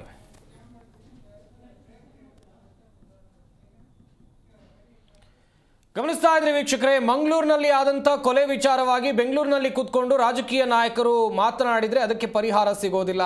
ವೀಕ್ಷಕರೇ, ರಾಜ್ಯ ರಾಜಕೀಯದಲ್ಲಿ ನಡೀತಾ ಇರುವಂತಹ ಟ್ರಾನ್ಸ್ಫರ್ ಜಟಾಪಟಿ ವಿಚಾರವಾಗಿ ನಾನು ನಿಮಗೆ ಮಾಹಿತಿಯನ್ನು ಕೊಡ್ತಾ ಇದ್ದೆ. ನಮ್ಮ ಸ್ಟುಡಿಯೋದಲ್ಲಿ ಜಾಯ್ನ್ ಆಗಿರುವಂತಹ ಅತಿಥಿಗಳು ಕೂಡ ಸಾಕಷ್ಟು ವಿಚಾರಗಳನ್ನು ಉಲ್ಲೇಖ ಮಾಡಿದ್ರು. ಅದರಲ್ಲೂ ಪುರಾಣಿಕ್ ಸರ್ ಹೇಳಿದ್ರು ಎಲ್ಲಾ ಸರ್ಕಾರಗಳು ಇದ್ದಂಥ ಸಂದರ್ಭದಲ್ಲಿ ಹೇಗೆ ಟ್ರಾನ್ಸ್ಫರ್ ಜಟಾಪಟಿ ದಂಧೆ ನಡೀತಾ ಇತ್ತು, ಅವರವರಿಗೆ ತಕ್ಕಂತೆ ಅವರವರಿಗೆ ಬೇಕಾದ ಅಧಿಕಾರಿಗಳ ವರ್ಗಾವಣೆ ಎಲ್ಲ ರೀತಿಯಾಗಿ ಆಗ್ತಾ ಇತ್ತು ಅನ್ನೋದಾಗಿ ಮಾಹಿತಿಯನ್ನು ಕೊಡ್ತಾ ಇದ್ರು. ಆಪ್ ವಕ್ತಾರರಾಗಿರುವಂತಹ ಶಶಿಧರ್ ಆರಾಧ್ಯ ಅವರನ್ನ ಮಾತನಾಡಿಸ್ತಾ ಹೋಗೋಣ. ಗಮನಿಸ್ತಾ ಇದ್ರಿ ಆರಾಧ್ಯ ಅವರೇ, ಎಷ್ಟೆಲ್ಲ ನಡೀತಾ ಇದೆ ಈ ಟ್ರಾನ್ಸ್ಫರ್ ಜಟಾಪಟಿ ವಿಚಾರಕ್ಕೆ ಸಂಬಂಧಿಸಿದಂತೆ ಒಬ್ರು ಮುಖ್ಯಮಂತ್ರಿ ಸಹಿ ಹಾಕಿದ್ದಾರೆ ಟ್ರಾನ್ಸ್ಫರ್ ಕಡತಗಳಿಗೆ, ಆದ್ರೆ ಅದನ್ನ ವಿರೋಧಿಸೋದು DCM DK ಶಿವಕುಮಾರ್ ಅವರು. ಇಲ್ಲಿ ಯಾರು ಸುಪೀರಿಯರ್ ಹಂಗಾದ್ರೆ, ಮುಖ್ಯಮಂತ್ರಿಗಳ ಉಪಮುಖ್ಯಮಂತ್ರಿಗಳ? ನೋಡಿ, ವಾಸ್ತವವಾಗಿ ಮುಖ್ಯಮಂತ್ರಿಗಳೇ ಸುಪೀರಿಯರ್. ಅವರ ಎಲ್ಲ ಇಲಾಖೆಗಳು ಅವರೇ ಹೆಡ್ ಆಫ್ ದಿ ಡಿಪಾರ್ಟ್ಮೆಂಟ್, ಅಧ್ಯಕ್ಷರು ಅವರೇ ಇರ್ತಾರೆ.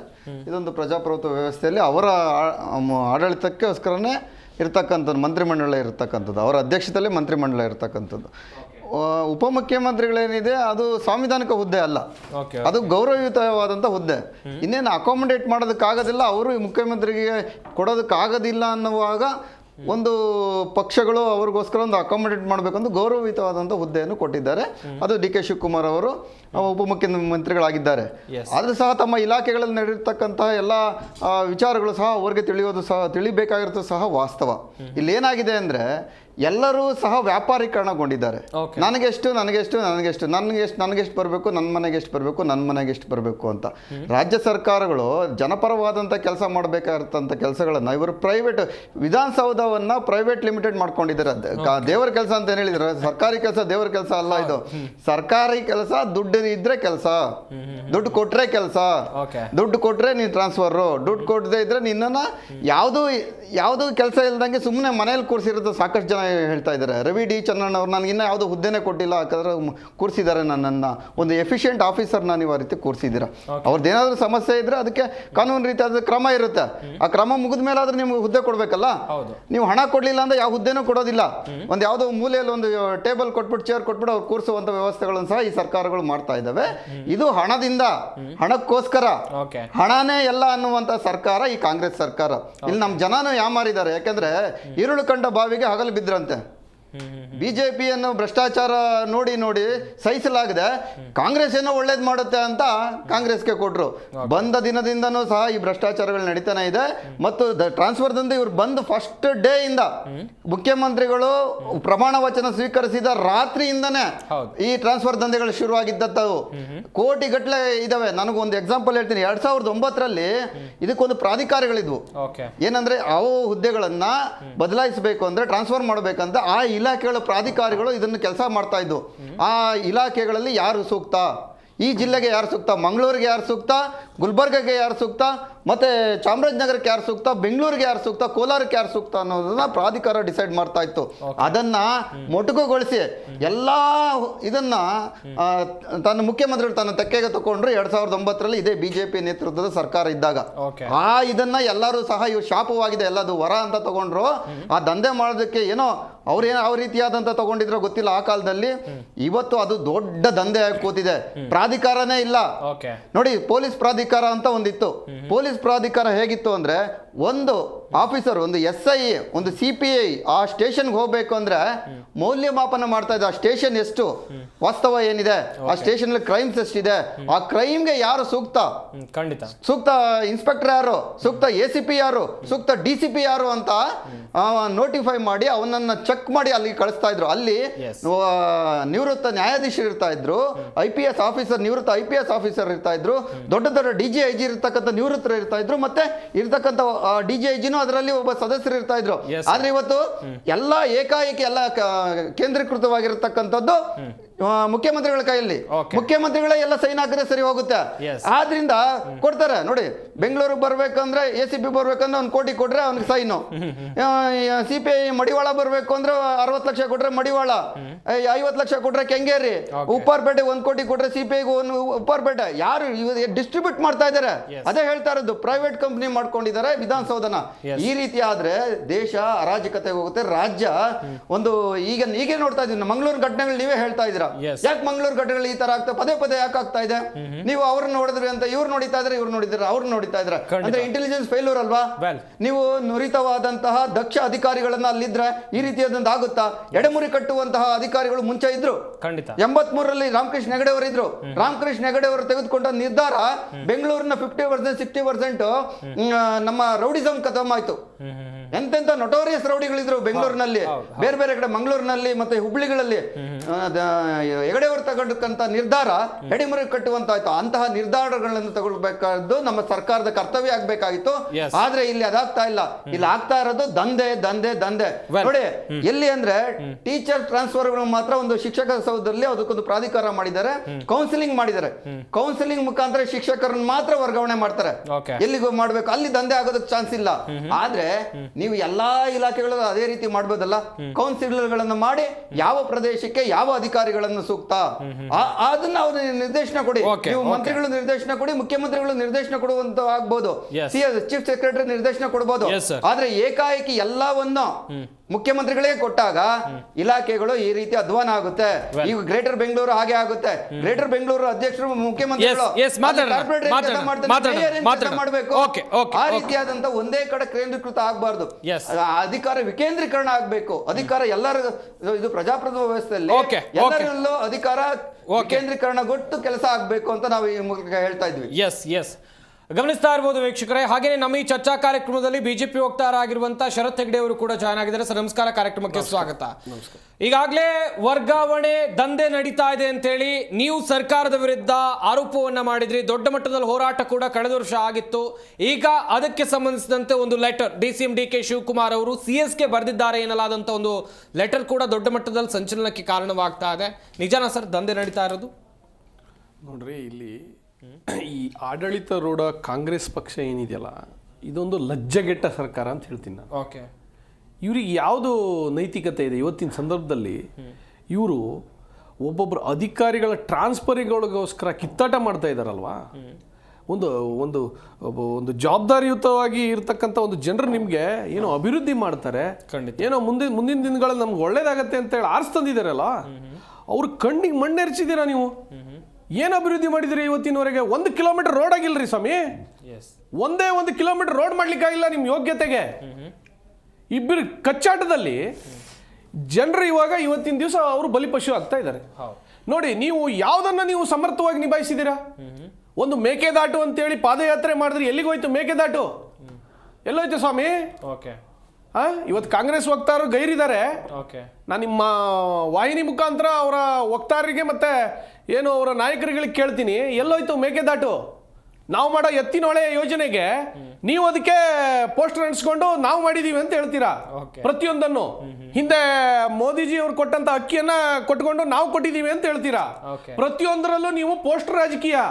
ಯಾರೋ ಮಾಡಿರ್ತಾರೆ, ಅದಕ್ಕೆ ನೀವು ಒಂದು ಅಭಿವೃದ್ಧಿಗೆ ಇದರಲ್ಲಿ ಗುದ್ಲಿ ಪೂಜೆ ಮಾಡೋದಲ್ಲ.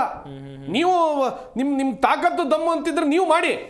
ಪ್ರತಿಯೊಂದನ್ನು ನಾವು ಮಾಡಿರ್ತಕ್ಕಂಥದ್ದನ್ನ ನೀವು ಅಲ್ಲಿ ಜನರಿಗೆ ತೋರಿಸಿ ಇದು ಮಾಡ್ತಾ ಇದ್ದೀರಲ್ವಾ, ಇದು ಎಷ್ಟರ ಮಟ್ಟಿಗೆ ಸರಿ?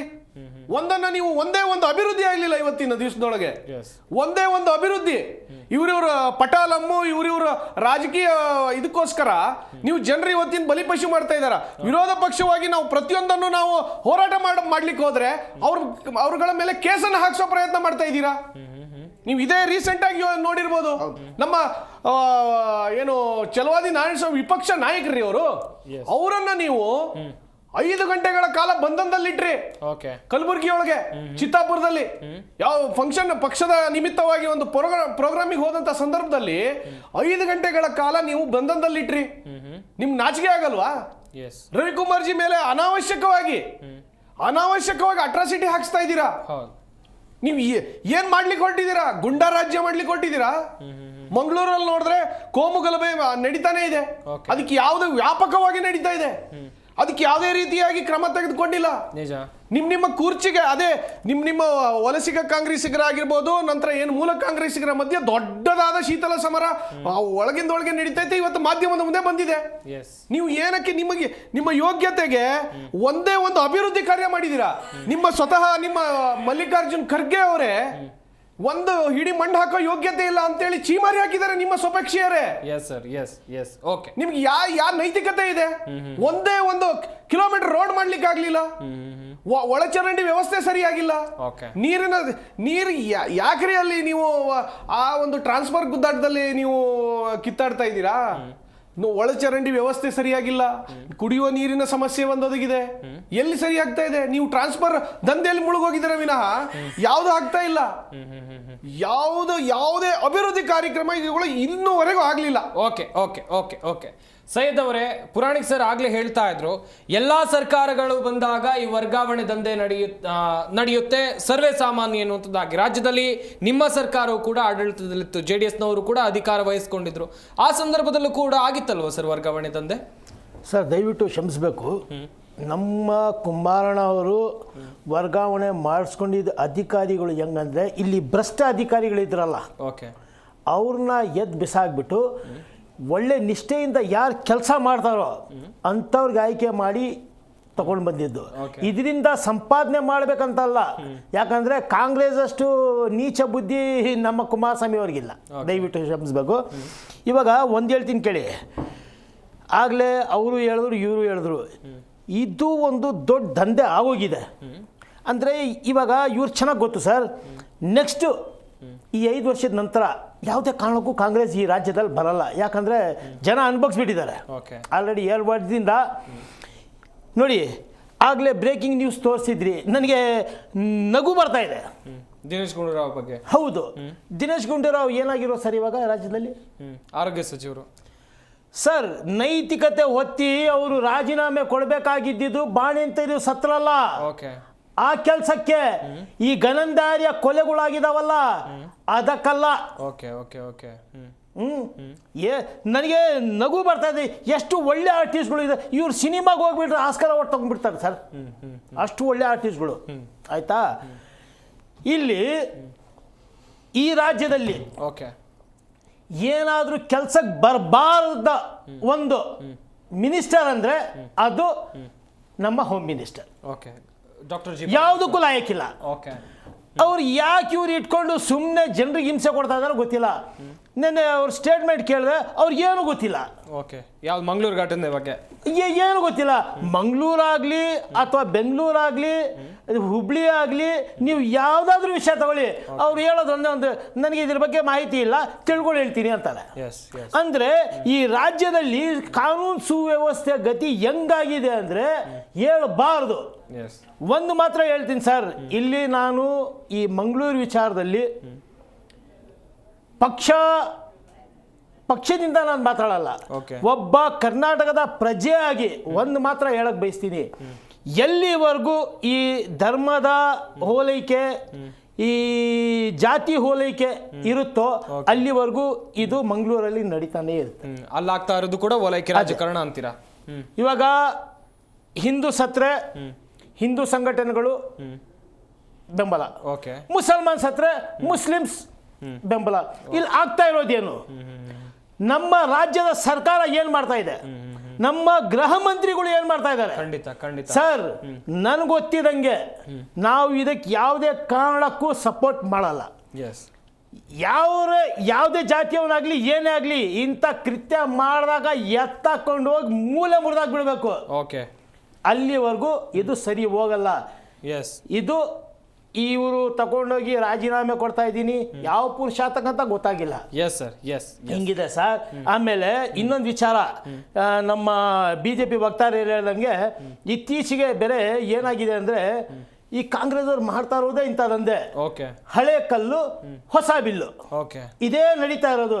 ಈಗ ಮೊನ್ನೆ ನಮ್ಮ ಪುಲಿಗೇಶಿ ನಗರಲ್ಲಿ 30 ಕೋಟಿ ವೆಚ್ಚಲ್ಲಿ AC Srinivas present MLA DCM ಸಾಹೇಬರು ಕರೆದುಬಿಟ್ಟು ಉದ್ಘಾಟನೆ ಮಾಡಿಬಿಟ್ರು 30 ಕೋಟಿ ವೆಚ್ಚದಲ್ಲಿ ಅಂತ. ಆದ್ರೆ ಮಾಹಿತಿ ಹೆಂಗಂದ್ರೆ, ನಮ್ಮ ಅಖಂಡ ಶ್ರೀನಿವಾಸ ಮೂರ್ತಿ ಇದ್ರಲ್ಲ, ಅವ್ರು ಮಾಡಿಸಿದ ಕೆಲಸ ಅದು. ಇವ್ರು ಬೇರೆ ಓಪನಿಂಗ್ ಮಾಡಿಬಿಟ್ಟು 30 ಕೋಟಿ ಡಬಾರ್. ಅಲ್ಲ, ಅವ್ರು 2 ಪಾರ್ಟಿಲಿ ಇದ್ರಲ್ಲ, JDS ಅಲ್ಲಿ ಮಾಡಿದ ಅಥವಾ ಕಾಂಗ್ರೆಸ್ ಅಲ್ಲಿ? ಅಲ್ಲ, ಕಾಂಗ್ರೆಸ್ ಟರ್ಮ್ ಅಲ್ಲಿ ಆಗಿದ್ದು ರೀಸೆಂಟ್ಲಿ. ಅದು ಒಂದು. ಆಮೇಲೆ ಸಗಾಯಪುರಂ ವಾರ್ಡಲ್ಲಿ ಒಂದು ದೊಡ್ಡ ಜನರಲ್ ಹಾಸ್ಪಿಟಲ್ ಸ್ಟಾರ್ಟ್ ಮಾಡಿದ್ರು. 2 ವರ್ಷದಿಂದ ಆ ಕೆಲಸ ನಿಂತಿದೆ. ಇವಾಗ ಅದಕ್ಕೂ ಒಂದು 100 ಕೋಟಿನೋ 150 ಕೋಟಿನೋ AC ಶ್ರೀನಿವಾಸ್ ಅವರು ಇದು ನಾನೇ ಮಾಡಿಸಿದ ಅಂತ ಅಂದ್ಬಿಡ್ತಾರೆ. ಇದೇ ನಡೀತಾ ಇರೋ ಸರ್ ಕಾಂಗ್ರೆಸ್ ಅಲ್ಲಿ. ಪುರಾಣಿಕ್ ಸರ್, ಸಾಕಷ್ಟು ವಿಚಾರಗಳ ಕುರಿತು ರಾಜಕೀಯ ವಕ್ತಾರರು ಪ್ರಸ್ತಾಪ ಮಾಡ್ತಾ ಇದ್ರು ಸರ್. ಒಂದು ವಿಚಾರ ಅಂತೂ ಸ್ಪಷ್ಟವಾಗಿ ಗೊತ್ತಾಗಬೇಕು, ಉಪಮುಖ್ಯಮಂತ್ರಿಗಳಾಗಿರ್ಬಹುದು, ಅವರಲ್ಲೂ ಕೂಡ ಒಂದಷ್ಟು ಪ್ರಬಲ ಖಾತೆಗಳಿರಬಹುದು. ಆದರೆ ಆ ಖಾತೆಗಳ ವಿಚಾರದಲ್ಲಿ, ಅಲ್ಲಿನ ವರ್ಗಾವಣೆ ವಿಚಾರದಲ್ಲಿ ಮುಖ್ಯಮಂತ್ರಿಗಳು ಹಸ್ತಕ್ಷೇಪ ಮಾಡಬಾರ್ದ ಸರ್? ಹಾಗಾದ್ರೆ ಒಂದ್ ರೀತಿನಲ್ಲಿ ಒಂದು ಸ್ಪಿರಿಟ್ ಆಫ್ ಕ್ಯಾಬಿನೆಟ್ ಗವರ್ಮೆಂಟ್ ಅಂದ್ರೆ ಏನು, ಕಲೆಕ್ಟಿವ್ ಲೀಡರ್ಶಿಪ್ ಅಂತ.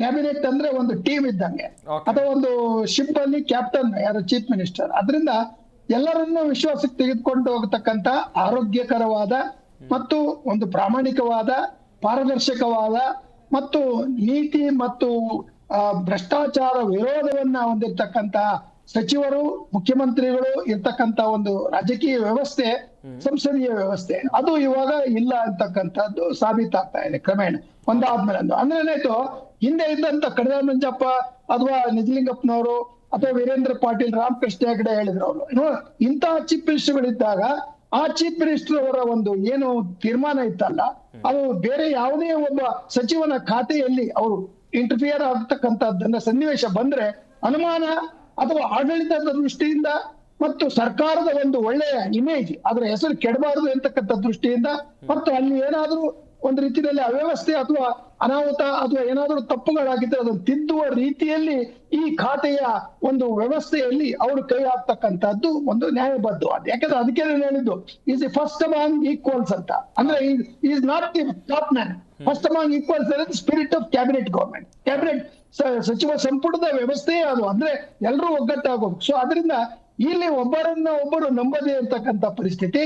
ಮತ್ತೆ ಒಂದು ಉದಾಹರಣೆಗೆ ಹೇಳಿದ್ರೆ, ಈಗ ಆಗಿರೋ ಟ್ರಾನ್ಸ್ಫರ್ ಅಲ್ಲಿ ಮೇ 30ಕ್ಕೆ ಒಬ್ರು ಚೀಫ್ ಇಂಜಿನಿಯರ್ ರಿಟೈರ್ ಆಗ್ತಾ ಇದ್ದಾರೆ. ಅವ್ರ ಜಾಗಕ್ಕಾಗ್ಲೇ ಈಗ ಇನ್ನೊಬ್ಬರನ್ನ ನೇಮಕ ಮಾಡ್ತಕ್ಕಂಥದ್ದು, ಮತ್ತೆ ಅದಕ್ಕೆ ಸ್ಟ್ಯಾಂಡ್ ಬೈ ಅನ್ನ ಮಾಡ್ತಕ್ಕಂಥದ್ದು. ಈ ರೀತಿಯ ಅವಸರಗಳನ್ನ ನೋಡಿದ್ರೆ ಯಾವುದೋ ಒಂದು ಹಿತಾಸಕ್ತಿ ಅಥವಾ ಒತ್ತಡಕ್ಕೆ ಒಳಗಾಗಿ ಮಾಡ್ತಾ ಇದ್ದಾರೆ ಅಂತಕ್ಕಂಥದ್ದು ಸ್ಪಷ್ಟವಾಗುತ್ತೆ. ಇದನ್ನ ನಾನು ಸುಮ್ಮನೆ ಒಂದು ಎಕ್ಸಾಂಪಲ್ ಆಗಿ ಕೊಡ್ತಾ ಇದ್ದೀನಿ. ಅಂದ್ರೆ ಏನಾಯ್ತು, ಟೈಮಿಂಗ್, ಈ ಒಂದು ವರ್ಗಾವಣೆಯ ಒಂದು ಟೈಮಿಂಗ್ ಇದೆಯಲ್ಲ, ಈ ಸಮಯ ಇರ್ತಕ್ಕಂಥದ್ದನ್ನು ನೋಡಿದ್ರೆ ರಾಜ್ಯದ ಆಡಳಿತದಲ್ಲಿ ಅಭಿವೃದ್ಧಿ ಆಗ್ತಕ್ಕಂಥದ್ದು ಮತ್ತು ಕಾನೂನು ಶಿಸ್ತು ಪಾಲನೆ ಮಾಡ್ತಕ್ಕಂಥದ್ದು, ಜನರ ಪ್ರಾಣ ರಕ್ಷಣೆ ಮಾಡ್ತಕ್ಕಂಥದ್ದು, ಇಂಥ ಒಂದು ಬಿಗಿಯಾದ ಕಾರ್ಯಕ್ರಮಗಳಿಗೋಸ್ಕರ ಯಾವುದೇ ಒಂದು ಕ್ರಮ ತೆಗೆದುಕೊಂಡು ಮೆಚ್ಚಬಹುದು. ಇದು ಯಾವ ಕಾರಣಕ್ಕೆ ಮುಖ್ಯಮಂತ್ರಿಗಳು ಜನ ಸಂಪೂರ್ಣ ಇಲಾಖೆಯ ಒಂದು DCM ರವರ ಖಾತೆಗಳಲ್ಲಿ ಕೈ ಹಾಕಿದ್ದಾರೆ, ಅಥವಾ ಒಂದು ಅಗ್ರಿಮೆಂಟ್ ಆಗಿತ್ತು ಅಂತಕ್ಕಂಥದ್ದನ್ನು ಓಪನ್ ಆಗಿ ಅವ್ರ ಲೆಟರ್ ನಲ್ಲಿ ಹೇಳಿದ್ದಾರೆ. ಅವ್ರು ಏನ್ ಹೇಳ್ತಾರೆ ಲೆಟರ್ ನಲ್ಲಿ, ನಾವು ಹಿಂದೆ ಈ ರೀತಿ ಒಂದು ವ್ಯವಸ್ಥೆ ಉಂಟಾದಾಗ ಒಂದು ಅಗ್ರಿಮೆಂಟ್ ಆಗಿತ್ತು, ಯಾವುದೇ ಇಲಾಖೆಯಲ್ಲಿ ಅವ ಮಂತ್ರಿಯ ಒಂದು ಏನು ಅಧಿಕಾರ ಇದೆ ಅದನ್ನ ನಾವು ಮುಖ್ಯಮಂತ್ರಿಗಳು ಅಕಸ್ಮಾತ್ ಉಪಯೋಗಿಸಿದ್ರೆ ಅದು ಪರಸ್ಪರ ಒಂದು ಮಾತುಕತೆಯ ಮೂಲಕ ಮತ್ತು ಆರೋಗ್ಯಕರವಾದ ಒಂದು ವಿಚಾರದ ಮೂಲಕ ಒಂದು ರೀತಿಯಲ್ಲಿ ನಂಬಿಕೆ ಬರತಕ್ಕಂಥ ರೀತಿಯಲ್ಲಿ ಆಗ್ಬೇಕು. ಅದಾಗಿಲ್ಲ. ಇದು ಅಂದ್ರೆ ಒನ್ ಸೈಡೆಡ್ ಆಯ್ತು. ಅಂದ್ರೆ ಮುಖ್ಯಮಂತ್ರಿಗಳು ಅವಸರ ಮಾಡಿ ಎಡವಿದ್ದಾರೆ ಮತ್ತು ಇದನ್ನ ಓಪನ್ ಆಗಿ ಕ್ವಶನ್ ಮಾಡಿರ್ತಕ್ಕಂಥದ್ದು ನನಗೆ ತಿಳಿದ ಮಟ್ಟಿಗೆ ಇದು ಬಹುಶಃ ಮೊದಲನೇದು ಅಂತ ಕಾಣುತ್ತೆ. ಯಾಕಂದ್ರೆ ಅವರು 9ನೇ ತಾರೀಕು ಆಗಿದ್ದಾನೆ ಲೆಟರ್ ಬರೆದು 13ರಲ್ಲಿ ಹೇಳಿದ್ದಾರೆ ಈ ರೀತಿಯ ಒಂದು ರೀತಿ ತಪ್ಪು ಮಾಡಿದ್ದೀರಿ ಅಂತ ಚೀಫ್ ಸೆಕ್ರೆಟರಿಗೆ ಅವ್ರು ಲೆಟರ್ ಬರೆದಿದ್ದಾರೆ. ಯಾಕಂದ್ರೆ ಚೀಫ್ ಸೆಕ್ರೆಟರಿ ಬರೆದ್ರೆ ಮುಖ್ಯಮಂತ್ರಿಗಳು ಹೋಗುತ್ತೆ. ಅಂದ್ರೆ ಇವತ್ತು ಚೀಫ್ ಸೆಕ್ರೆಟರಿಗೂ ವಾರ್ನಿಂಗ್ ಕೊಟ್ಟ ಹಾಗೆ. ಏನು, ಚೀಫ್ ಸೆಕ್ರೆಟರಿ ತನ್ನ ಕರ್ತವ್ಯದಲ್ಲಿ ವಿಫಲರಾಗಿದ್ದಾರೆ, ಮುಖ್ಯಮಂತ್ರಿಗೆ ಹೇಳ್ಬೇಕಾಯ್ತು. ಪ್ರೋಟೋಕಾಲ್ ಅಂದ್ರೆ ಏನಾಯ್ತು, ಒಂದು ಆಡಳಿತದಲ್ಲಿ ಇರ್ತಕ್ಕಂಥ ಒಂದು ನೀತಿ ನಿಯಮ ಇದೆಯಲ್ಲ, ಆ ಒಂದು ಘನತೆಯ ದೃಷ್ಟಿಯಿಂದ ಆ ಪ್ರೋಟೋಕಾಲ್ ಉಲ್ಲಂಘನೆ ಆಗುತ್ತೆ ಸರ್. ಒಂದು ಮಾತು ಜನಸಂಪೂರ್ಣ ಮಂತ್ರಿಗಳನ್ನ ಕೇಳಿ ಮಾಡಬೇಕು ಅಂತಕ್ಕಂಥ ಸಲಹೆಯನ್ನ ಕೊಡ್ತಕ್ಕಂಥ ಒಂದು ಪ್ರಾಮಾಣಿಕವಾದ ಮತ್ತು ನ್ಯೂಟ್ರಲ್ ತಟಸ್ಥವಾಗಿರ್ತಕ್ಕಂಥ IAS ಅಧಿಕಾರಿಗಳು, ಮುಖ್ಯ ಕಾರ್ಯದರ್ಶಿಗಳಿಗೆ ಜವಾಬ್ದಾರಿ ಇದೆ. ಈ ರೀತಿಯ ಜವಾಬ್ದಾರಿಗಳನ್ನ ಅವರು ನಿರ್ವಹಿಸದೆ ಯಥಾವತ್ತಾಗಿ ಮುಖ್ಯಮಂತ್ರಿಗಳು ಹೇಳಿದ್ರು ನಾನು ಟ್ರಾನ್ಸ್ಫರ್ ಮಾಡಿದೆ ಅಂತಕ್ಕಂಥದ್ದು, ಮತ್ತೆ ಉಪಮುಖ್ಯಮಂತ್ರಿಗಳು ಅವರ ಲೆಟರ್ ಮೂಲಕ ಹೇಳಿದ್ದಾರೆ ಇದನ್ನ ನೀವು ತಪ್ಪು ಮಾಡಿದಿರಿ ಅಂತಕ್ಕಂಥದ್ದನ್ನು ತೋರಿಸಿದ್ದಾರೆ. ಮೂರನೇದು, ಮುಖ್ಯಮಂತ್ರಿಗಳು ಮತ್ತು DCM ರವರು 20 ನಿಮಿಷ ಭೇಟಿ ಮಾಡಿರ್ತಕ್ಕಂಥದ್ರಲ್ಲೇ ಕಾಣುತ್ತೆ ಬದಲಾವಣೆಗಳು ಆಗುತ್ತೆ. ಆದ್ರಿಂದ ಎಲ್ಲವನ್ನೂ ನಾವು ಅಡ್ಜಸ್ಟ್ ಮಾಡ್ಕೊಳ್ಳಿ. So adjustment politics is not cabinet government.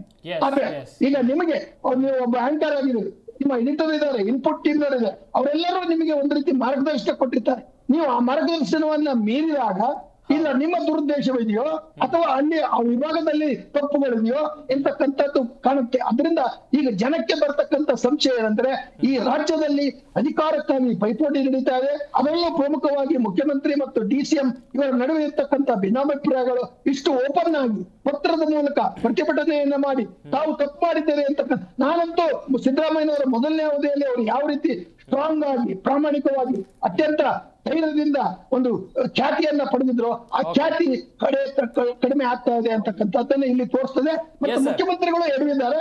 DCM ರವರು ಅದನ್ನ ಪ್ರಶ್ನೆ ಮಾಡ್ತಕ್ಕಂಥ ಕಾರಣ ಅವರಿಗೆ ಬಲ ಇದೆ. ಮುಂದಿನ ಮುಖ್ಯಮಂತ್ರಿ ನಾನು ಎಂತಕ್ಕಂಥ ಒಂದು ಆಶ್ವಾಸನೆ, ಇಂಡೈರೆಕ್ಟ್ ಅನ್ರಿಟನ್ ಅಗ್ರಿಮೆಂಟ್ ಇರೋದ್ರಿಂದ ಒಂದು ಖಾತೆಯನ್ನು ವಹಿಸಿಕೊಳ್ಳುವಾಗಲೇ ಅಗ್ರಿಮೆಂಟ್ ಮಾಡಿಸಿದ್ದಾರೆ. ಆ ಅಗ್ರಿಮೆಂಟ್ ರೈಟಿಂಗ್ ನಲ್ಲಿ ಇದೆ, ಇದು ಯಾವತ್ತೂ ಹಿಂದೆ ಆಗಿರ್ಲಿಲ್ಲ. ಅದರಿಂದ there is an explicit understanding that without knowing or informing the concerned minister, the chief minister should not interfere in the transfers of important officers, more so chief engineers. ಯಾಕಂದ್ರೆ ಅಲ್ಲಿ ಬಹಳ ಹಣ ಇದೆ, ಅನೇಕ ಕಾರ್ಯಕ್ರಮಗಳಾಗ್ತಕ್ಕಂಥದ್ದಿದೆ, ಕೋಟ್ಯಾಂತರ ರೂಪಾಯಿಯನ್ನು ವೆಚ್ಚ ಮಾಡ್ತಕ್ಕಂಥ ಒಂದು ಹೊಣೆಗಾರಿಕೆಯನ್ನು ಚೀಫ್ ಇಂಜಿನಿಯರ್ಸ್ ಕೊಟ್ಟಿದೆ. ಈಗ ಭ್ರಷ್ಟಾಚಾರ ಅಂದ್ರೆ PWD ನಂಬರ್ 1, ಆಮೇಲೆ ಎಕ್ಸೈಸ್ ಡಿಪಾರ್ಟ್ಮೆಂಟ್. ಅದರಿಂದ ಇಲ್ಲಿ ಕುತೂಹಲ, ಅನುಮಾನ, ಸಂಶಯಕ್ಕೆ ಇವರು ಎಡೆ ಮಾಡಿಕೊಟ್ಟಿದ್ದಾರೆ ನಮ್ಮ ಮುಖ್ಯಮಂತ್ರಿ ಮತ್ತು ಉಪಮುಖ್ಯಮಂತ್ರಿ. ಇದು ಆಗಬಾರದಿತ್ತು. ಒಬ್ಬ ರಾಜ್ಯಶಾಸ್ತ್ರದ ಅಧ್ಯಾಪಕನಾಗಿ ನಾನು ಕೇಳ್ಕೊಳ್ಳೋದು ಏನಂದ್ರೆ, ಈ ರೀತಿಯ ಅನುಮಾನಗಳಿಗೆ ಮತ್ತು ಜನರ ಮನಸ್ಸಿಗೆ ಗಾಬರಿ ಉಂಟಾಗ್ತಕ್ಕಂಥ ಸನ್ನಿವೇಶಗಳಿಗೆ ನಮ್ಮ ಕರ್ನಾಟಕ ಸರ್ಕಾರವನ್ನ ನೀವು ನಡೆಸ್ಕೊಡುದು ಎಂತಕ್ಕಂಥ ಒಂದು ಮನವಿಯನ್ನ ತಮ್ಮ ಮಾಧ್ಯಮದ ಮೂಲಕ ನೀಡಲಿಕ್ಕೆ ನಾನು ಬಯಸ್ತೇನೆ. ಯಾಕಂದ್ರೆ ನಮಗೆ ಎಲ್ಲರ ಹಿತ ಮುಖ್ಯ, ಕರ್ನಾಟಕದ ರಾಜ್ಯದ ಹಿತ ಮುಖ್ಯ. Yes sir, yes. Shashidhar Aradhya ಅವರೇ, ಒಂದ್ ಕಡೆಯಲ್ಲಿ ರಾಜ್ಯ ಸರ್ಕಾರ ನೋಡಿದ್ರೆ ಅವರದ್ದೇ ಕೆಲಸದಲ್ಲಿ ಬ್ಯುಸಿ ಇದೆ, ಇತ್ತ ವಿರೋಧ ಪಕ್ಷ ಬಿಜೆಪಿ ಮೇಲೂ ಕೂಡ ಗುರುತರ ಜವಾಬ್ದಾರಿ ಇದೆ. ರಾಜ್ಯದ ಜನರು ಸಮಸ್ಯೆಯಲ್ಲಿ ಸಿಲುಕಿ ಒದ್ದಾಡ್ತಾ ಇದ್ದಾರೆ. ಯಾರು ನೋಡ್ತಾರೆ ಇವ್ರ ಸಮಸ್ಯೆ? ಹಾಗಾದ್ರೆ ನೋಡಿ, ಇಬ್ಬರ ಜಗಳದಲ್ಲಿ, ಗಂಡ ಹೆಂಡತಿ ಜಗಳದಲ್ಲಿ ಕೂಸು ಬಡವಾಯ್ತು ಅಂತ ಹೇಳ್ತಾರೆ.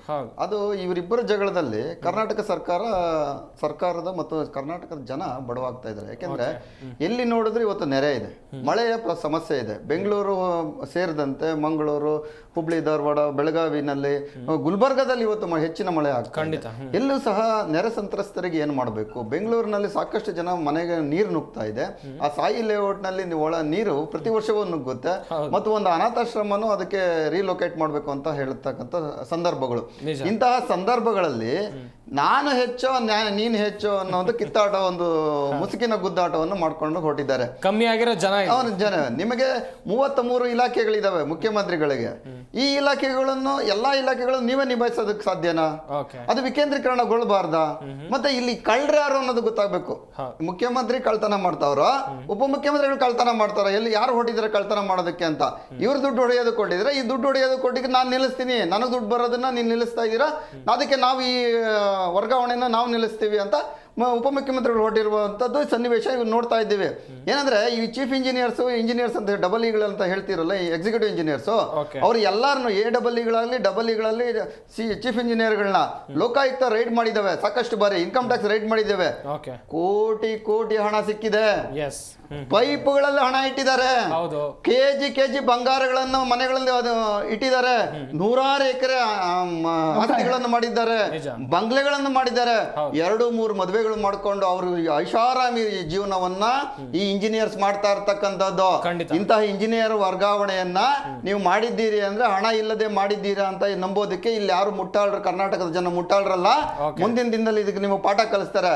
ಅದು ನನಗೆ ಸಿಗ್ಲಿಲ್ವಲ್ಲ, ಇಷ್ಟು ಹಣ ಮುಖ್ಯಮಂತ್ರಿಗೆ ಡೈರೆಕ್ಟ್ ಹೋಗ್ಬಿಡ್ತಲ್ವಾ ಅನ್ನೋ ರೀತಿಯಲ್ಲಿ ಉಪಮುಖ್ಯಮಂತ್ರಿಗಳು ಒದ್ದಾಡ್ತಾ ಇದ್ದಾರೆ, ವಿಲಿ ಒದ್ದಾಡ್ತಾ ಇದ್ದಾರೆ. ಇಷ್ಟು ಕೋಟಿ ಹೊಡೆದ್ಬಿಟ್ರಲ್ಲ ಮುಖ್ಯಮಂತ್ರಿಗಳು, ಇನ್ನೇನು ಮುಖ್ಯಮಂತ್ರಿ ಸ್ಥಾನನೇ ನಾನು ಕಿತ್ಕೋತಾ ಇದ್ದೀನಿ, ಹಣನೂ ಸಹ ನನಗೆ ಬರಬೇಕು ಅನ್ನೋ ರೀತಿಯಲ್ಲಿ ನಮ್ಮ ಉಪಮುಖ್ಯಮಂತ್ರಿಗಳು ಒದ್ದಾಡ ನೋಡಿದ್ರೆ ಇದು ಆರೋಗ್ಯಕರ ಒಬ್ಬ ರಾಜಕೀಯವಾದ ಸರ್ಕಾರ ಅಲ್ಲ. ಇದೊಂದು ಅರಾಜಕತೆಗೆ ಹೋಗುವಂತಹ ಒಂದು ರಾಜ್ಯ ಸರ್ಕಾರವನ್ನ ಮತ್ತು ಜನ ಎಷ್ಟು ಕಷ್ಟಪಡ್ತಾ ಇದ್ದಾರೆ. ಎಲ್ಲ ಬೆಲೆಗಳನ್ನು ಜಾಸ್ತಿ ಮಾಡಿದ್ರಿ. ಸುಮಾರು 16ರಿಂದ 20 ರೀತಿಯ ಜನ ಬಳಸುವ ವಸ್ತುಗಳನ್ನ ನೀವು ಎಲ್ಲ ಇನ್ಕ್ರೀಸ್ ಮಾಡಿದ್ರಿ. 100%, 70%, 40%, 30% ಈ ರೀತಿ ಇನ್ಕ್ರೀಸ್ ಮಾಡಿದಿರ. ಇವತ್ತು ಜನ ಬದುಕೋದಕ್ಕಾಗ್ತಾ ಇಲ್ಲ, ನೆರೆ ಇದೆ, ಬರ ಇದೆ. ಇಂತಹ ಸಂದರ್ಭದಲ್ಲಿ ನೀವು ಕಿತ್ತಾಡ್ಕೊಂಡು ಕೂತ್ಕೊಂಡಿದ್ದೀರಲ್ಲ, ವರ್ಗಾವಣೆ ನಿಮ್ಗೆ ಇಂಪಾರ್ಟೆಂಟಾ? ವರ್ಗಾವಣೆ ಇಂಪಾರ್ಟೆಂಟ್ ಆಗ್ಬಾರ್ದಾಗಿತ್ತು. ನಿಮಗೆ ರಾಜಕೀಯ ಮಾಡಬೇಕಾಗಿದ್ರೆ ಜನರನ್ನು ಅಭಿವೃದ್ಧಿ ಮಾಡಿ, ಜನರಿಗೆ ಒಂದು ಅವಕಾಶಗಳನ್ನು ಕೊಡಿ. ನೀವು 2,70,000 ಹುದ್ದೆಗಳಿದಾವೆ ಕರ್ನಾಟಕ ಸರ್ಕಾರದಲ್ಲಿ. ಆ ಹುದ್ದೆಗಳನ್ನು ತುಂಬೋದಕ್ಕೆ ವ್ಯವಸ್ಥೆ ಮಾಡಿ, ಕಾಯಂ ವ್ಯವಸ್ಥೆಗಳನ್ನು ಮಾಡಿ. ಇಂತಹದನ್ನು ಮಾಡ್ತಾ ಇಲ್ಲ. ಬೆಂಗಳೂರು ಗಬ್ಬೆದೋಗಿದೆ.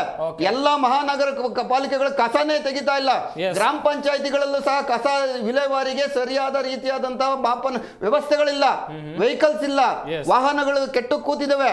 ಅವಕ್ಕೆ ರಿಪೇರಿ ಮಾಡೋಕೆ ಡೀಸೆಲ್ ಹಾಕೋದಕ್ಕೆ ನಿಮ್ಗೆ ಯೋಗ್ಯತೆ ಇಲ್ಲದಂತ ಸರ್ಕಾರ ವರ್ಗಾವಣೆ ದಂಧೆ ನಿಂತಿರೋದು ದುರದೃಷ್ಟಕರ. ಜನ ಇದಕ್ಕೆ ತಕ್ಕ ಉತ್ತರ ಕೊಡ್ತಾರೆ ಮುಂದಿನ ಚುನಾವಣೆಯಲ್ಲಿ.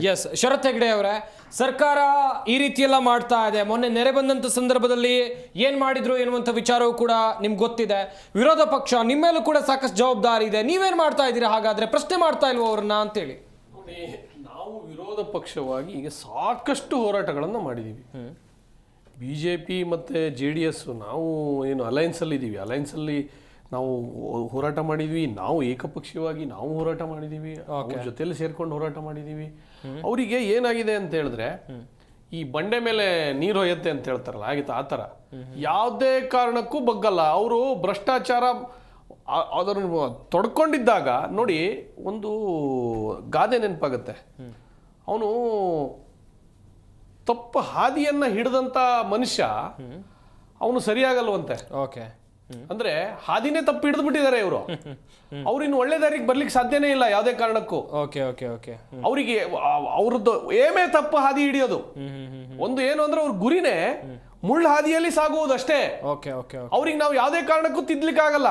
ಈಗ ಇಷ್ಟು ಹೋರಾಟ ಮಾಡಿದೀವಿ ನಾವು, ಹಿಂದೆಲ್ಲ ನೋಡಿರ್ಬೋದು ನೀವು, ವಾಲ್ಮೀಕಿ ಹಗರಣ ಆಗಿರ್ಬೋದು, ಮೂಢ ಹಗರಣ ಆಗಿರ್ಬೋದು, ಟ್ರಾನ್ಸ್ಫರ್ ಹಗರಣ ಆಗಿರ್ಬೋದು, ಪ್ರತಿಯೊಂದು ಇದರಲ್ಲಿ SP TSP ಹಣವನ್ನ 42,000 ಕೋಟಿಯನ್ನ ತಿಂದು ಹಾಕಿದಂತ ಈ ಕಾಂಗ್ರೆಸ್ ಸರ್ಕಾರದ ವಿರುದ್ಧ ನಾವು ಹೋರಾಟ ಮಾಡಿದ್ವಿ, ಪಾದಯಾತ್ರೆ ಮಾಡಿದ್ವಿ.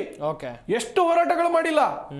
ಸುಮಾರು ನಮ್ಮ ಪ್ರತಿಯೊಂದು ಜಿಲ್ಲೆಯಲ್ಲಿ ಇಲ್ಲಿವರೆಗೆ ಸುಮಾರು 3,500 ಹೋರಾಟಗಳನ್ನು ಮಾಡಿದ್ವಿ. ಅಂದ್ರೆ ಅಷ್ಟು ಸಂಖ್ಯೆಯಲ್ಲಿ ನಾವು ಹೋರಾಟ ಮಾಡಿದೀವಿ ಪ್ರತಿಯೊಂದು ಜಿಲ್ಲಾ ಕೇಂದ್ರಗಳಲ್ಲಿ, ಬೂತ್ಗಳಲ್ಲಿ.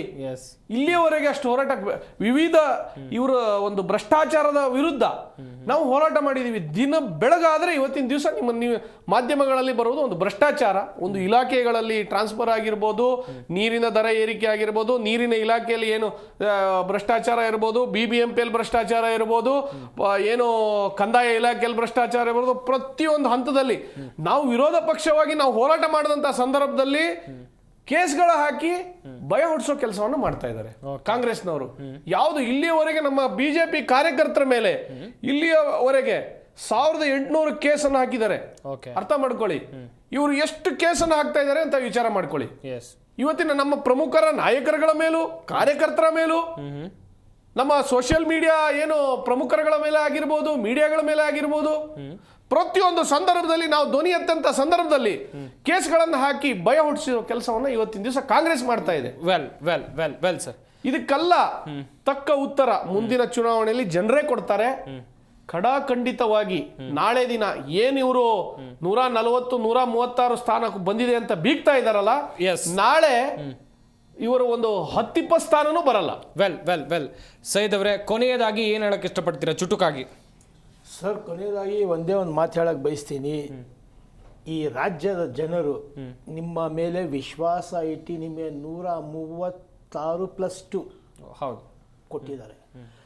ಅಟ್ಲೀಸ್ಟ್ ಅವ್ರಿಗೋಸ್ಕರ ಸ್ವಲ್ಪ ಆದರೂ ಕೆಲಸ ಮಾಡಿ. ಈ ಬೆಂಗಳೂರು ಇವತ್ತು ಹೆಂಗಾಗಿದೆ, ಏನು ಪರಿಸ್ಥಿತಿ ಆಗಿದೆ, ನಾನು ಈ ಟ್ಯಾಲಿ ನೋಡಿದ್ರೆ ಬೇಜಾರಾಗ್ತಿತ್ತು. ಯಾಕಂದ್ರೆ ಈ ಕಡೆ ಬಿಲ್ಡಿಂಗ್ ಮಧ್ಯ ನೀರಲ್ಲಿ ಹೋಗೋರು ಆ ಆಸೆ ಈಡೇರಿಸ್ಬಿಟ್ರು DK ಸಾಹೇಬ್ರು. ಆಸೆ ಇವಾಗ ನಮ್ಮ ಬೆಂಗಳೂರು ಸೆಮಿ ಇಟಾಲಿ ಆಗೋಗಿದೆ. ಆಯ್ತಾ?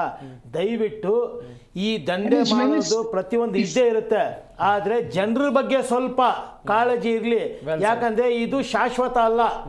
ಇವತ್ತಿರ್ತೀರಿ, ನಾಳೆ ಇರಲ್ಲ. Well sir, well Purohit sir, ಕೊನೆಯದಾಗಿ ಚುಟುಕಾಗಿ ಸರ್. ನಮ್ಮ ರಾಜ್ಯದ ಜನರ ಹಿತದೃಷ್ಟಿಯಿಂದ ಮುಖ್ಯಮಂತ್ರಿಗಳು ಮತ್ತು ಉಪಮುಖ್ಯಮಂತ್ರಿಗಳು ಈ ರೀತಿ ಮುಕ್ತವಾಗಿ ಅಥವಾ ಡೈರೆಕ್ಟ್ ಆಗಿ ಚಾಲೆಂಜ್ ಮಾಡೋದು ಅಥವಾ ಪೈಪೋಟಿ ಮಾಡೋದು ಅಥವಾ ಯಾವುದೇ ರೀತಿಯ ಟ್ರಾನ್ಸ್ಫರ್ಗಳ ಬಗ್ಗೆ ಆಗ್ಲಿ ಅಥವಾ ಇನ್ಯಾವುದೇ ವಿಷಯದ ಬಗ್ಗೆ ಆಗ್ಲಿ ಈ ರೀತಿ ಮಾಡ್ತಕ್ಕಂತ ಒಂದು ಘಟನೆಗಳು ಆಗಬಾರದು. ಇದು ನಿಜವಾಗ್ಲೂ ಒಂದು ಆಡಳಿತದ ಮೇಲೆ ಪರಿಣಾಮವನ್ನು ಬೀರುತ್ತೆ. ಮತ್ತೆ ಯಾರು ಯಾವಾಗ ಟ್ರಾನ್ಸ್ಫರ್ ಆದ್ರೆ ಯಾವ ಮತ್ತೆ ವಾಪಸ್ ಟ್ರಾನ್ಸ್ಫರ್ ಆಗ್ತಿರೋ ಇನ್ಯಾವ ಪ್ರಭಾವಕ. ಆದ್ರಿಂದ ಈ ಒತ್ತಡದ ಪ್ರಭಾವದ ಪೈಪೋಟಿಯ ರಾಜಕೀಯಕ್ಕೆ ಅಟ್ಲೀಸ್ಟ್ ಈಗ ಕಾಂಗ್ರೆಸ್ನವರು ಅವರು ಪೂರ್ಣವಾಗಿ ತಮ್ಮ ಜನರ ಪ್ರೀತಿ ಕಳ್ಕೊಳ್ಳೋದ್ರ ಮೊದಲು ದಯಮಾಡಿ ಇದನ್ನಾದ್ರೂ ಅವರು ಸರಿ ಮಾಡ್ಕೊಂಡು ಹೋದ್ರೆ ಬಹುಶಃ ಜನರು ಇವರನ್ನ ಕ್ಷಮಿಸಬಹುದು ಅಂತಕ್ಕಂಥದ್ದು ನನ್ನ ಅಭಿಪ್ರಾಯ. ಎಸ್ ಆರಾಧ್ಯ ಅವರೇ, ಚುಟುಕಾಗಿ. ಜೋಡೆತ್ತುಗಳ ರೀತಿಯಲ್ಲಿ ಕೆಲಸ ಮಾಡಬೇಕಾಗಿರ್ತಕ್ಕಂಥದ್ದು ಮುಖ್ಯಮಂತ್ರಿಗಳು, ಉಪಮುಖ್ಯಮಂತ್ರಿಗಳು ಇಬ್ಬರಿಗೂ ಒಂದು ಘನವೆತ್ತ ಸರ್ಕಾರದಲ್ಲಿ ಒಳ್ಳೆಯ ಉತ್ತಮ ಸ್ಥಾನಮಾನಗಳಿದ್ದಾವೆ. 138 ಸ್ಥಾನಗಳು ಶಾಸಕರಿದ್ದಾರೆ. ನೀವು ರಾಜ್ಯದ ಅಭಿವೃದ್ಧಿಗೆ ಇದನ್ನು ಬಳಸ್ಕೋಬೇಕು. ಅದು ಬಿಟ್ಟು ನೀವು ಹಣ ಮಾಡೋದಕ್ಕೆ, ನೀವು ಮುಂದಿನ ಮುಖ್ಯಮಂತ್ರಿ ಆಗೋದಕ್ಕೆ 2,500 ಕೋಟಿ ಬೇಕು, 3,000 ಕೋಟಿ ಬೇಕು, ಎತ್ತಿಡಬೇಕು, ಇವರು ತಮ್ಮ ಯಾರೋ ಶ್ರೇಯಭಿಲಾಷಿಗಳಿಗೆ ಕೊಡಿಸ್ಬೇಕು ಅನ್ನೋ ರೀತಿಯಲ್ಲಿ ಕೆಲಸ ಆಗಬಾರ್ದು. ರಾಜ್ಯದ ಜನ ಎಲ್ಲನೂ ಗಮನಿಸ್ತಾ ಇದ್ದಾರೆ. ಕರ್ನಾಟಕ ಸರ್ಕಾರ, BJP ಸರ್ಕಾರದ ಭ್ರಷ್ಟಾಚಾರದ ಒಂದು ಮನನೊಂದು ಕಾಂಗ್ರೆಸ್ ಸರ್ಕಾರವನ್ನು ನಿಮ್ಗೆ ಕೊಟ್ಟಾಗ ನೀವು ಕಾಂಗ್ರೆಸ್ ಅತಿ ದುಷ್ಟ ಮತ್ತು ಅತಿ ಭ್ರಷ್ಟ ಸರ್ಕಾರವನ್ನು ನಡೆಸ್ತಾ ಇರೋದು ಜಗಜ್ಜಾಹೀರಾಗಿದೆ. ಮುಂದಿನ ದಿನಗಳಲ್ಲಿ ಮತ್ತೆ ಅದನ್ನು ಪ್ರಶ್ನಿಸೋದವರೆಗೂ ಸಹ ನಮ್ಮ ಮಿತ್ರರು ಹೇಳ್ದಂಗೆ ಎಲ್ಲರಿಗೂ ಅಟ್ರಾಸಿಟಿ ಕೇಸ್ ಹಾಕ್ಸ್ತಾ ಇದ್ದಾರೆ. ಇಲ್ಲ ಹ್ಯಾರಿಸ್ ಹಾಕಿದ್ದಾರೆ, ಎಸ್ ಟಿ ಸೋಮಶೇಖರ್ ಹಾಕಿದ್ದಾರೆ, ಬರೀ ಅಟ್ರಾಸಿಟಿ ಕೇಸ್ಗಳು ಹಾಕ್ಸಿ ನಾವು ಏನಾದ್ರು ಪ್ರಶ್ನೆ ಮಾಡಿದ್ರೆ ಅವ್ರನ್ನ ನಮ್ಮನ್ನ ಹತ್ತಿಕ್ಕುವಂತ ಕೆಲಸ, ಪ್ರತಿಪಕ್ಷಗಳನ್ನ ಹತ್ತಿಕ್ಕುವಂತ ಕೆಲಸಗಳನ್ನ ನಮ್ಮ ರಾಜ್ಯ ಸರ್ಕಾರ ಮಾಡ್ತಾ ಇದೆ. ಇದನ್ನು ಸಹ ನಾವು ಖಂಡಿಸ್ತೀವಿ. ಮುಂದಿನ ದಿನಗಳಲ್ಲಿ ನಿಮಗೆ ಕಟ್ಟಿಟ್ಟ ಬುತ್ತಿ, ನೀವು ಸೋಲು. ಎಸ್, ಶರತ್ ಹೆಗ್ಡೆ ಅವರೇ ಕೊನೆಯದಾಗಿ ನಾನು ಏನನ್ನು ಹೇಳಲಿಕ್ಕೆ ಭಾಳ ನಮ್ಮ JDS ವಕ್ತಾರು ಭಾರಿ ಚೆನ್ನಾಗಿ ಹೇಳಿದ್ರು. ಈಗೇನು ನಾವೇನು ಯೋಜನೆಗಳನ್ನ ತಂದಿದೀವಲ್ವಾ, ಏನು ಎತ್ತಿನ ಹೊಳೆ ಯೋಜನೆ ಆಗಿರ್ಬೋದು, ಆಮೇಲೆ ಏನು ಪ್ರತಿಯೊಂದು ಮಹದಾಯಿ ಯೋಜನೆ ಆಗಿರ್ಬೋದು, ಪ್ರತಿಯೊಂದನ್ನು ನಾವು ತಂದಿರೋ ಯೋಜನೆಯನ್ನ ಇವರು ತಾವು ಮಾಡಿದೀವಿ ಅಂತ ಹೇಳಿ ಹೇಳ್ಕೊಳ್ತಾ ಇದ್ದಾರೆ. ಕಾಂಗ್ರೆಸ್ನವರು ಬಿಜೆಪಿ ತಂದಂತ ಯೋಜನೆಗಳನ್ನ ತಾವು ಮಾಡಿದೀವಿ ಅಂತ ಹೇಳ್ತಾ ಇದ್ದಾರೆ. ಅಂದ್ರೆ ಇವರು ಹಳೆ ಕಲ್ಲಿಗೆ ಹೊಸ ಬಿಲ್ ಅನ್ನ ಮಾಡ್ತಿದ್ದಾರೆ. ಪ್ರತಿಯೊಂದು ಹಂತದಲ್ಲಿ ಯಾವುದೇ ರೀತಿ ಅಭಿವೃದ್ಧಿ ಮಾಡ್ತಾ ಇಲ್ಲ. ಕಲ್ಲು ಹಳೇದೆ, ಹೊಸ ಬಿಲ್ ಅನ್ನ ಮಾಡಿ ದುಡ್ಡನ್ನ ಲೂಟಿ ಮಾಡುವಲ್ಲಿ ಇವರು ಕಾರ್ಯಪ್ರವೃತ್ತರಾಗಿದ್ದಾರೆ. ಎಲ್ಲ ಜನ ಗಮನಿಸ್ತಾ ಇದ್ದಾರೆ. ನಾಳೆ ದಿನ ಇವರು ಒಂದು ಸೀಟ್ ಬರೆದಿದ್ದಂಗೂ ಮಾಡ್ತಾರೆ ಕಾಂಗ್ರೆಸ್ ಪಕ್ಷಕ್ಕೆ. ಯಾಕೆ ಅಂತಂದ್ರೆ ಪ್ರತಿಯೊಂದು ಗಮನಿಸ್ತಾ ಇದ್ದಾರೆ. ಬಿಜೆಪಿ ಮಾಡುವ ಜನಪರ ಯೋಜನೆಗಳ ಬಗ್ಗೆನೂ ಮಾಹಿತಿ ಇದೆ ಜನರಿಗೆ. ಕಾಂಗ್ರೆಸ್ ಬಗ್ಗೆ, ಕಾಂಗ್ರೆಸ್ ಏನ್ ಲೂಟಿ ಮಾಡ್ತಾ ಇದೆಯಲ್ಲ ಅದ್ರ ಬಗ್ಗೆನೂ ಜನರಿಗೆ ಮಾಹಿತಿ ಇದೆ. ಆಲ್ಟರ್ನೇಟಿವ್ ಆಮ್ ಆದ್ಮಿ ಪಾರ್ಟಿ ಆಗುತ್ತೆ. ನೋಡೋಣ ಏನಾಗುತ್ತೆ ಅಂತ ಹೇಳಿ ರಾಜ್ಯದಲ್ಲಿ. ಗಮನಿಸ್ತಾ ಇರಬಹುದು ವೀಕ್ಷಕರೇ, ಸಾಕಷ್ಟು ವಿಚಾರಗಳ ಕುರಿತು ನಾವು ಚರ್ಚೆಯನ್ನ ಮಾಡಿದ್ವಿ. ಈ ಚರ್ಚಾ ಕಾರ್ಯಕ್ರಮದಲ್ಲಿ ಭಾಗಿಯಾದಂತಹ ಪ್ರೊಫೆಸರ್ ಚಂಬಿ ಪುರಾಣಿಕ್, ಹಾಗೇನೆ ಆಪ್ ವಕ್ತಾರರಾಗಿರುವಂತಹ ಶಶಿಧರ್ ಆರಾಧ್ಯ ಅವರು, ಬಿಜೆಪಿ ವಕ್ತಾರರಾಗಿರುವಂತಹ ಶರತ್ ಹೆಗ್ಡೆ ಅವರು, JDS ವಕ್ತಾರರಾಗಿರುವಂತಹ ಸೈಯದ್ ಹಸೀನ್ ಅವರು, ಎಲ್ಲರಿಗೂ ಕೂಡ ಧನ್ಯವಾದಗಳು. ಚರ್ಚೆಯಲ್ಲಿ ಭಾಗಿಯಾಗಿ ಸಾಕಷ್ಟು ಮಾಹಿತಿಯನ್ನು ಕೊಟ್ಟಿದ್ದಕ್ಕಾಗಿ. ವರ್ಗಾವಣೆ ಜಟಾಪಟಿ ರಾಜ್ಯ ರಾಜಕೀಯದಲ್ಲಿ ದೊಡ್ಡ ಮಟ್ಟದಲ್ಲಿ ನಡೀತಾ ಇದೆ. ಅದು ಕೂಡ ನಡೀತಾ ಇರುವಂತದ್ದು DCM DK ಶಿವಕುಮಾರ್ ಅವರು ಹಾಗೇನೆ ಮುಖ್ಯಮಂತ್ರಿ ಸಿದ್ದರಾಮಯ್ಯ ನಡುವೆ ಎನ್ನುವಂಥದ್ದಕ್ಕೆ ಒಂದು ಪತ್ರವೇ ಸಾಕ್ಷಿಯಾಗಿದೆ. ಈ ಎಲ್ಲಾ ಜಟಾಪಟಿಗಳನ್ನ, ನಿಮ್ಮ ಕುರ್ಚಿ ಕಿತ್ತಾಟ, ನಿಮ್ಮ ವರ್ಗಾವಣೆ ಜಟಾಪಟಿ, ನಿಮ್ಮ ಬಣ ರಾಜಕೀಯ ಎಲ್ಲವನ್ನ ಬದಿಗಿಟ್ಟು ರಾಜ್ಯದ ಜನ ಕಷ್ಟದಲ್ಲಿದ್ದಾರೆ. ಮಳೆಯಲ್ಲಿ ಬಿದ್ದು ಒದ್ದಾಡ್ತಾ ಇದ್ದಾರೆ. ಬೇರೆ ಬೇರೆ ಕಷ್ಟಗಳಿವೆ. ಅವುಗಳ ಬಗ್ಗೆ ಗಮನ ಹರಿಸಿ ಆ ಸಮಸ್ಯೆಗಳನ್ನು ಪರಿಹಾರ ಮಾಡುವಂಥ ಕೆಲಸವನ್ನ ಸರ್ಕಾರ ಮಾಡಬೇಕು ಅಂತ ಹೇಳ್ತಾ ಈ ಚರ್ಚಾ ಕಾರ್ಯಕ್ರಮವನ್ನು ಮುಗಿಸ್ತಾ ಇದ್ದೀವಿ. ನೋಡ್ತಾ ಇರಿ ಜೀ ಕನ್ನಡ ನ್ಯೂಸ್, ಸತ್ಯವೇ ಸುದ್ದಿಯ ಜೀವಾಳ.